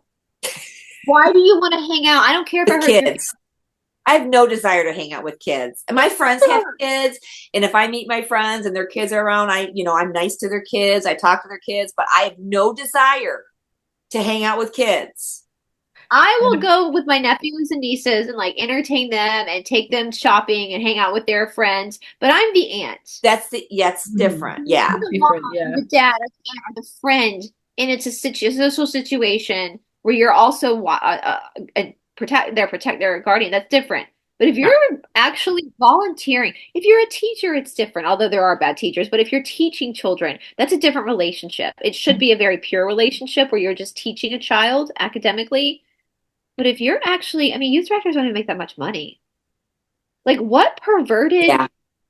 Well, obsession kink do you have? it's kind of like the whole draw, like, I mean, not to go off topic, but like the Santa Clauses, like some of these Santa Clauses in the malls were pedo, Yeah.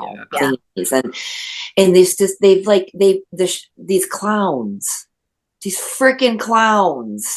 Yeah. I mean, there were, I think, positions placed that could guise and hide that attraction for young things.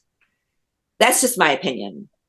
I remember this youth director one time giving us a sermon on purity and how he had lost his purity, we'll say it this way, lost his purity card when he was a teenager, and he explained it to us. Looking back, like I was probably 16 or 17 at that time, and he was talking about when he was our age and how his girlfriend, I was so uncomfortable, and looking back, I'm like, you're fucking weird. What are you doing? Yeah, well, that's that's really the point not of discussing appropriate. that, Like, I wouldn't even have that conversation with my nephews or nieces. Like, I right? don't even, It's like, uncomfortable having it with my daughters, but I kind of have to.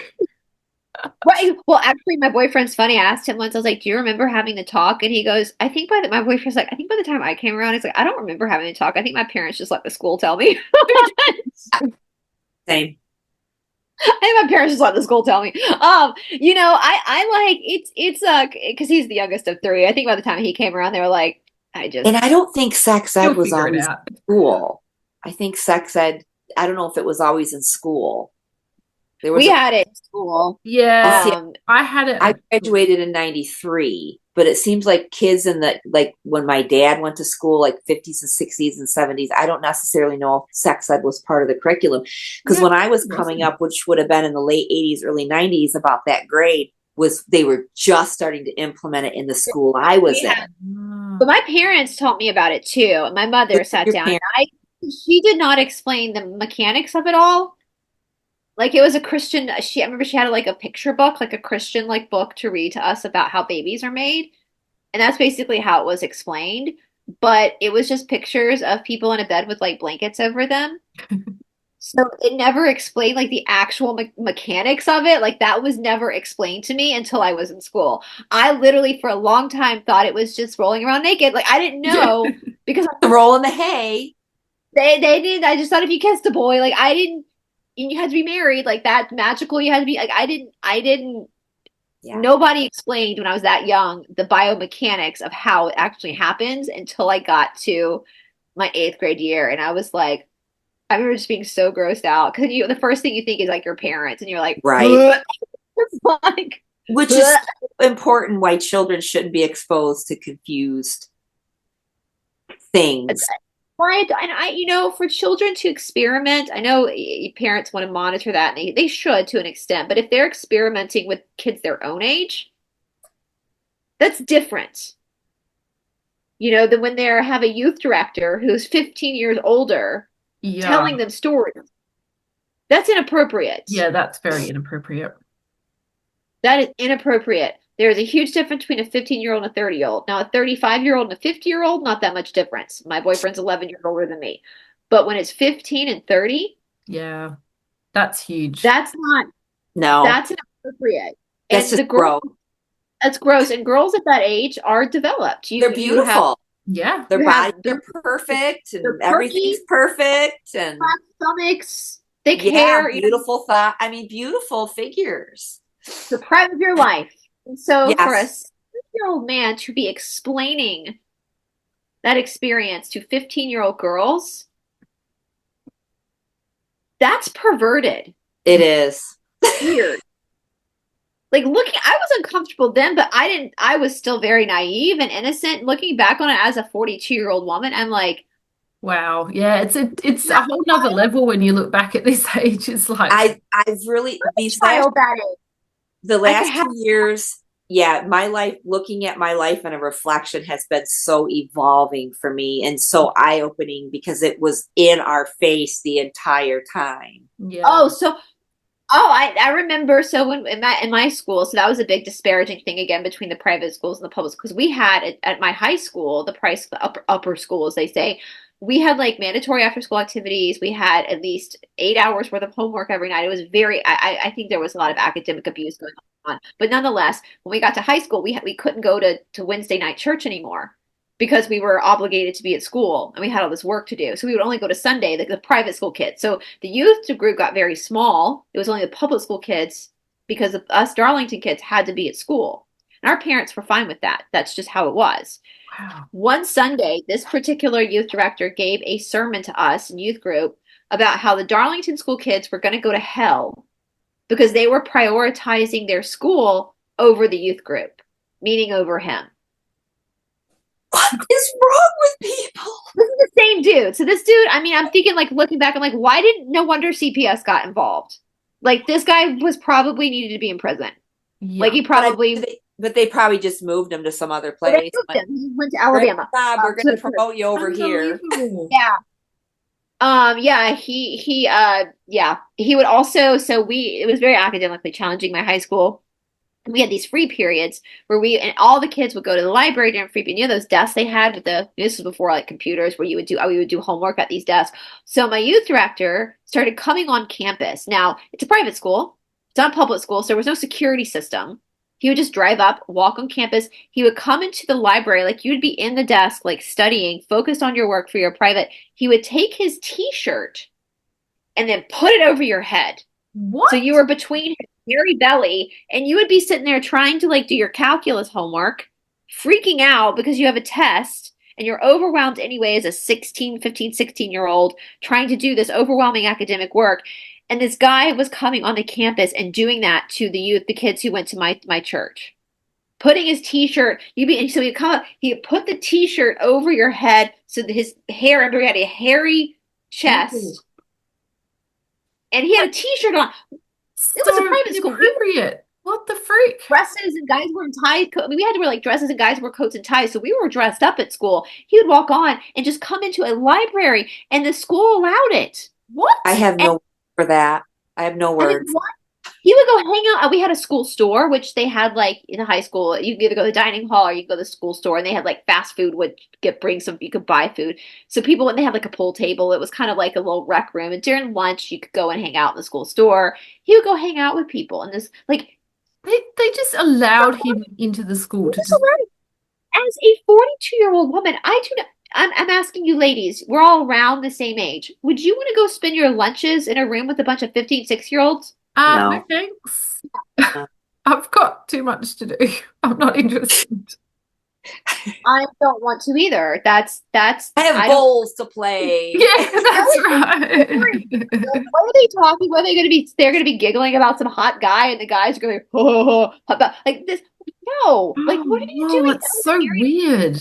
I just can't believe that nobody stopped him from doing that. I mean, that's like child sniffing in my view. That's like at the Oh level yeah, of, so much. Well, they putting your child's head between. I mean, he did it to everyone between his chest and his t-shirt. Like Yuck. that's fucking was he weird. so he came up behind you, right? I just want to He would clarify. come up behind you. So You'd be the back of your head was on his belly. Yeah. Yeah, so like okay, so for the Ugh. young, this was like the late 90s. So there was no like these were desks with no computers because we would actually use the Dewey Decimal System to go get books. So you would have your books open, your book bag. You were in this cubicle and you're like sitting down, not even because the cubicles are designed not to distract you, right? That's why they have them so you can focus. So you're sitting there, you've got like 45 minutes of a free period, you're cramming your because there's a lot of academic pressure on you in the school. We took all college level classes from high school. It was crazy. I mean, again, that's another story for another day. So you're panicking, you're under anxiety and stress, trying to maintain grades, trying to like, and you're so focused on this work. And then all of a sudden, so let's say I'm him. You're sitting here, I'm sitting here. He would come up behind you, take his t-shirt, put it over your head, and then like shake it around. So he has this hairy belly and he's just and so you're taken by surprise. It startles you. So you have a shock to your system, like because you're not even expecting it. You're in your own world, and then all of a sudden I remember, like you say, feeling the hair from, and I had thick long hair, right? But feeling that in the back of my head and the Oh, sweat, like you That's so yeah. disgusting. kind of chubby. Like he was kind of chubby. So he would have like these like man boobs and this sweat and this BO. Yuck. And that's just such an invasion of your personal space. Oh, Why That's didn't the so librarians like kick him out? Why didn't the I just librarians I'm say blown this away is that by adults did nothing to stop him from. yeah, yeah. I I think can't they imagine thought how it I was would react incorrect. with yeah, if I witnessed that, I can't imagine how I would react. Yeah. I think if I witnessed it now at 42, I'd be like, you're gonna have What to the leave. Yeah. oh Like yeah. I'm a librarian, this is my territory, and my part of my job is to maintain order in the library, but it's also to protect the children who are in Yeah. here because I'm Let's start the of the protecting school. These are and that's children. and that's just it. Children we haven't been protected. We weren't protected when we were it just, and No, it's I think it's because a lot of us in our age group to start speaking out when we see stupid stuff, you yeah, know. because so much people pleasing happens, and it freezes people into not taking Yeah. action.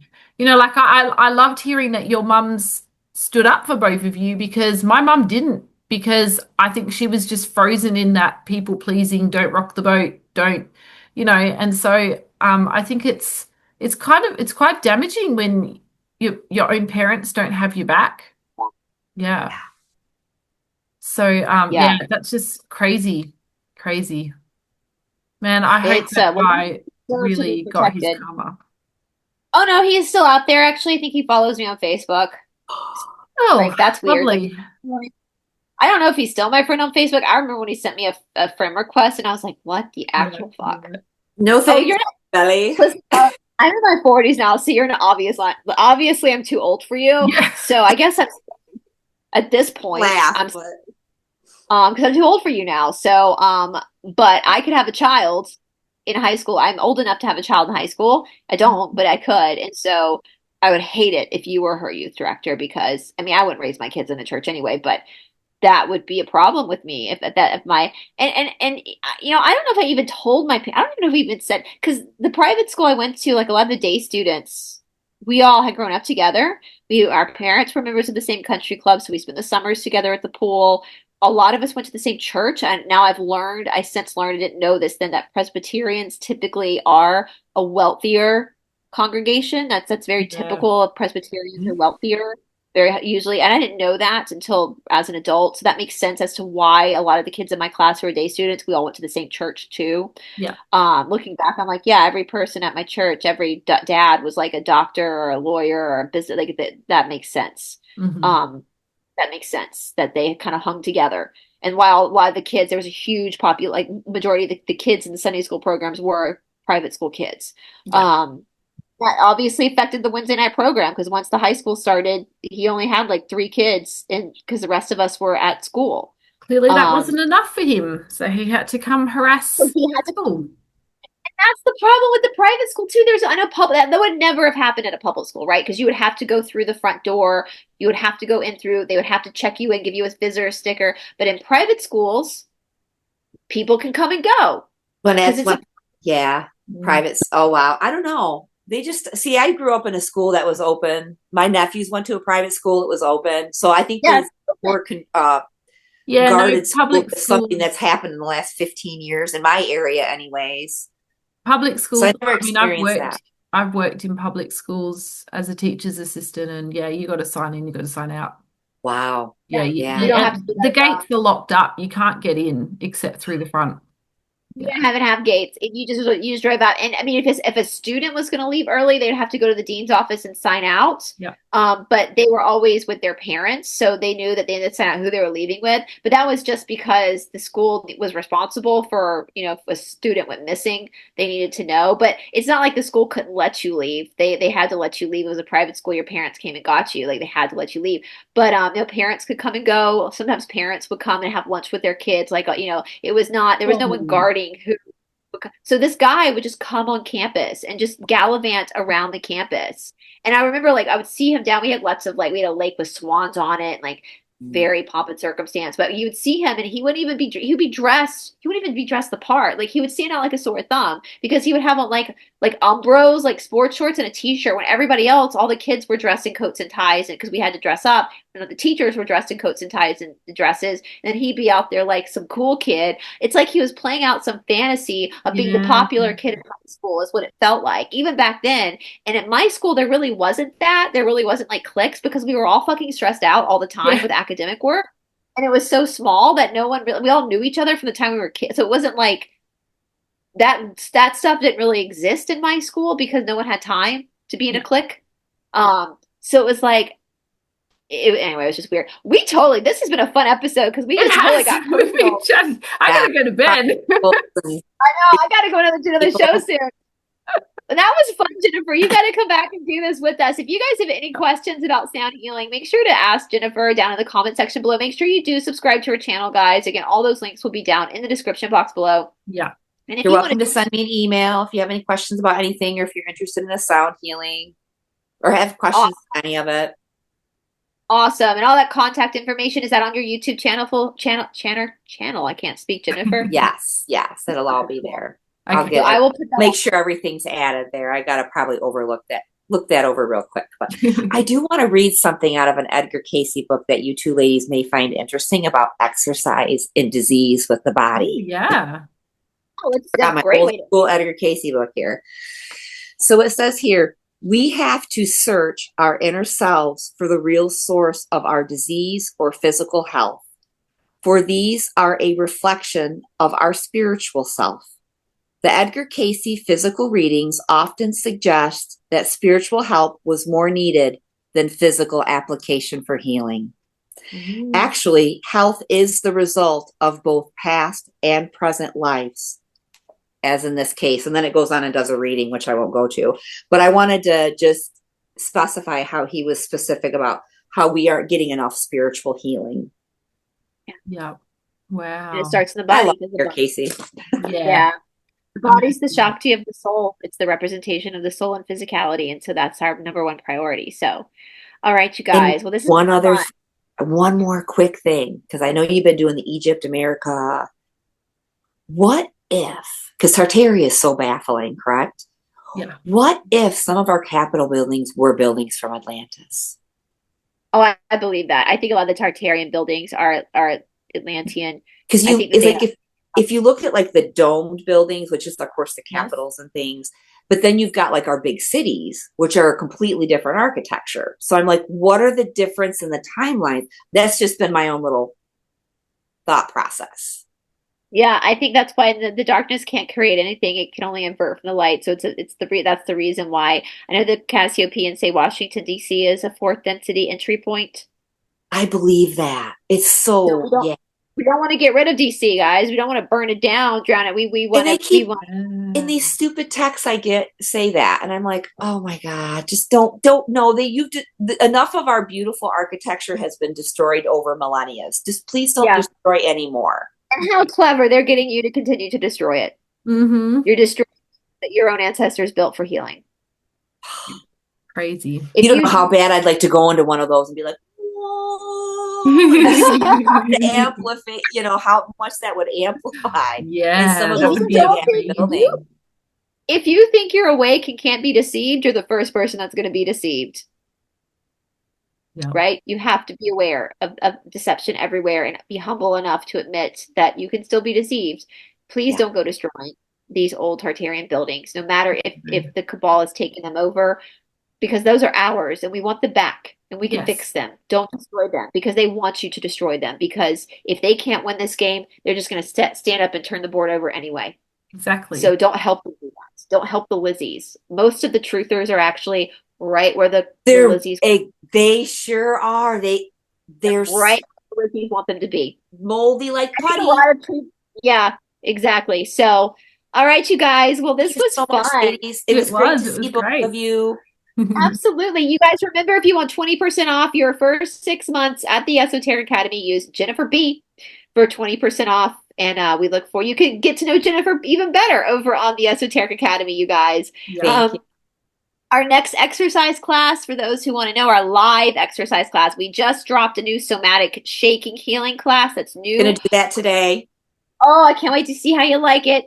Yeah. And then we're going to be doing a live class on the 21st at 9 a.m. Eastern time. So 9 a.m. That link is going to be sent out soon. I'm going to actually be writing up the email and sending that to Paula today. So next Saturday, the 21st at 9 a.m. Eastern time, it will be a live, and we're going to do a somatic slowdown class. So it's going to be a slower class where we're going to hold things for longer and really feel what comes up. And then we have, for those who want to join in on the Academy, we have a course on the Cassiopeians where we're looking at Laura's Riding the Wave book and also comparing it to the Yoga Sutras.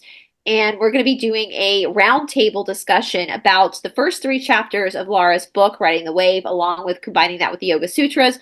We're going to be filming that on Saturday, the 28th at 8 a.m. Eastern time. Again, I'm going to send that to Paula. That link will be sent out to all of our Academy members, and anyone who wants to join us to be recorded for that episode, you will be recorded. Can. If not, you just ignore the link and send us your questions, whatever. But after we get that episode up, we will be doing the next 3 chapters after that, and then looking at talking about those and discussing those. So anyway, you guys, anything else you want to add in, Paula, for any upcoming stuff with the Academy? No, I think that's all good. It's all good. Yeah. Awesome, guys. I really enjoyed the chat. I know. And if you learned anything out of this chat, be very dubious of youth directors. Yeah. You fucking weirdo. The weirdos, you're weird. Like, why are you doing this? So anyway, all right, you guys, we will see you all later. Bye, everybody. Bye.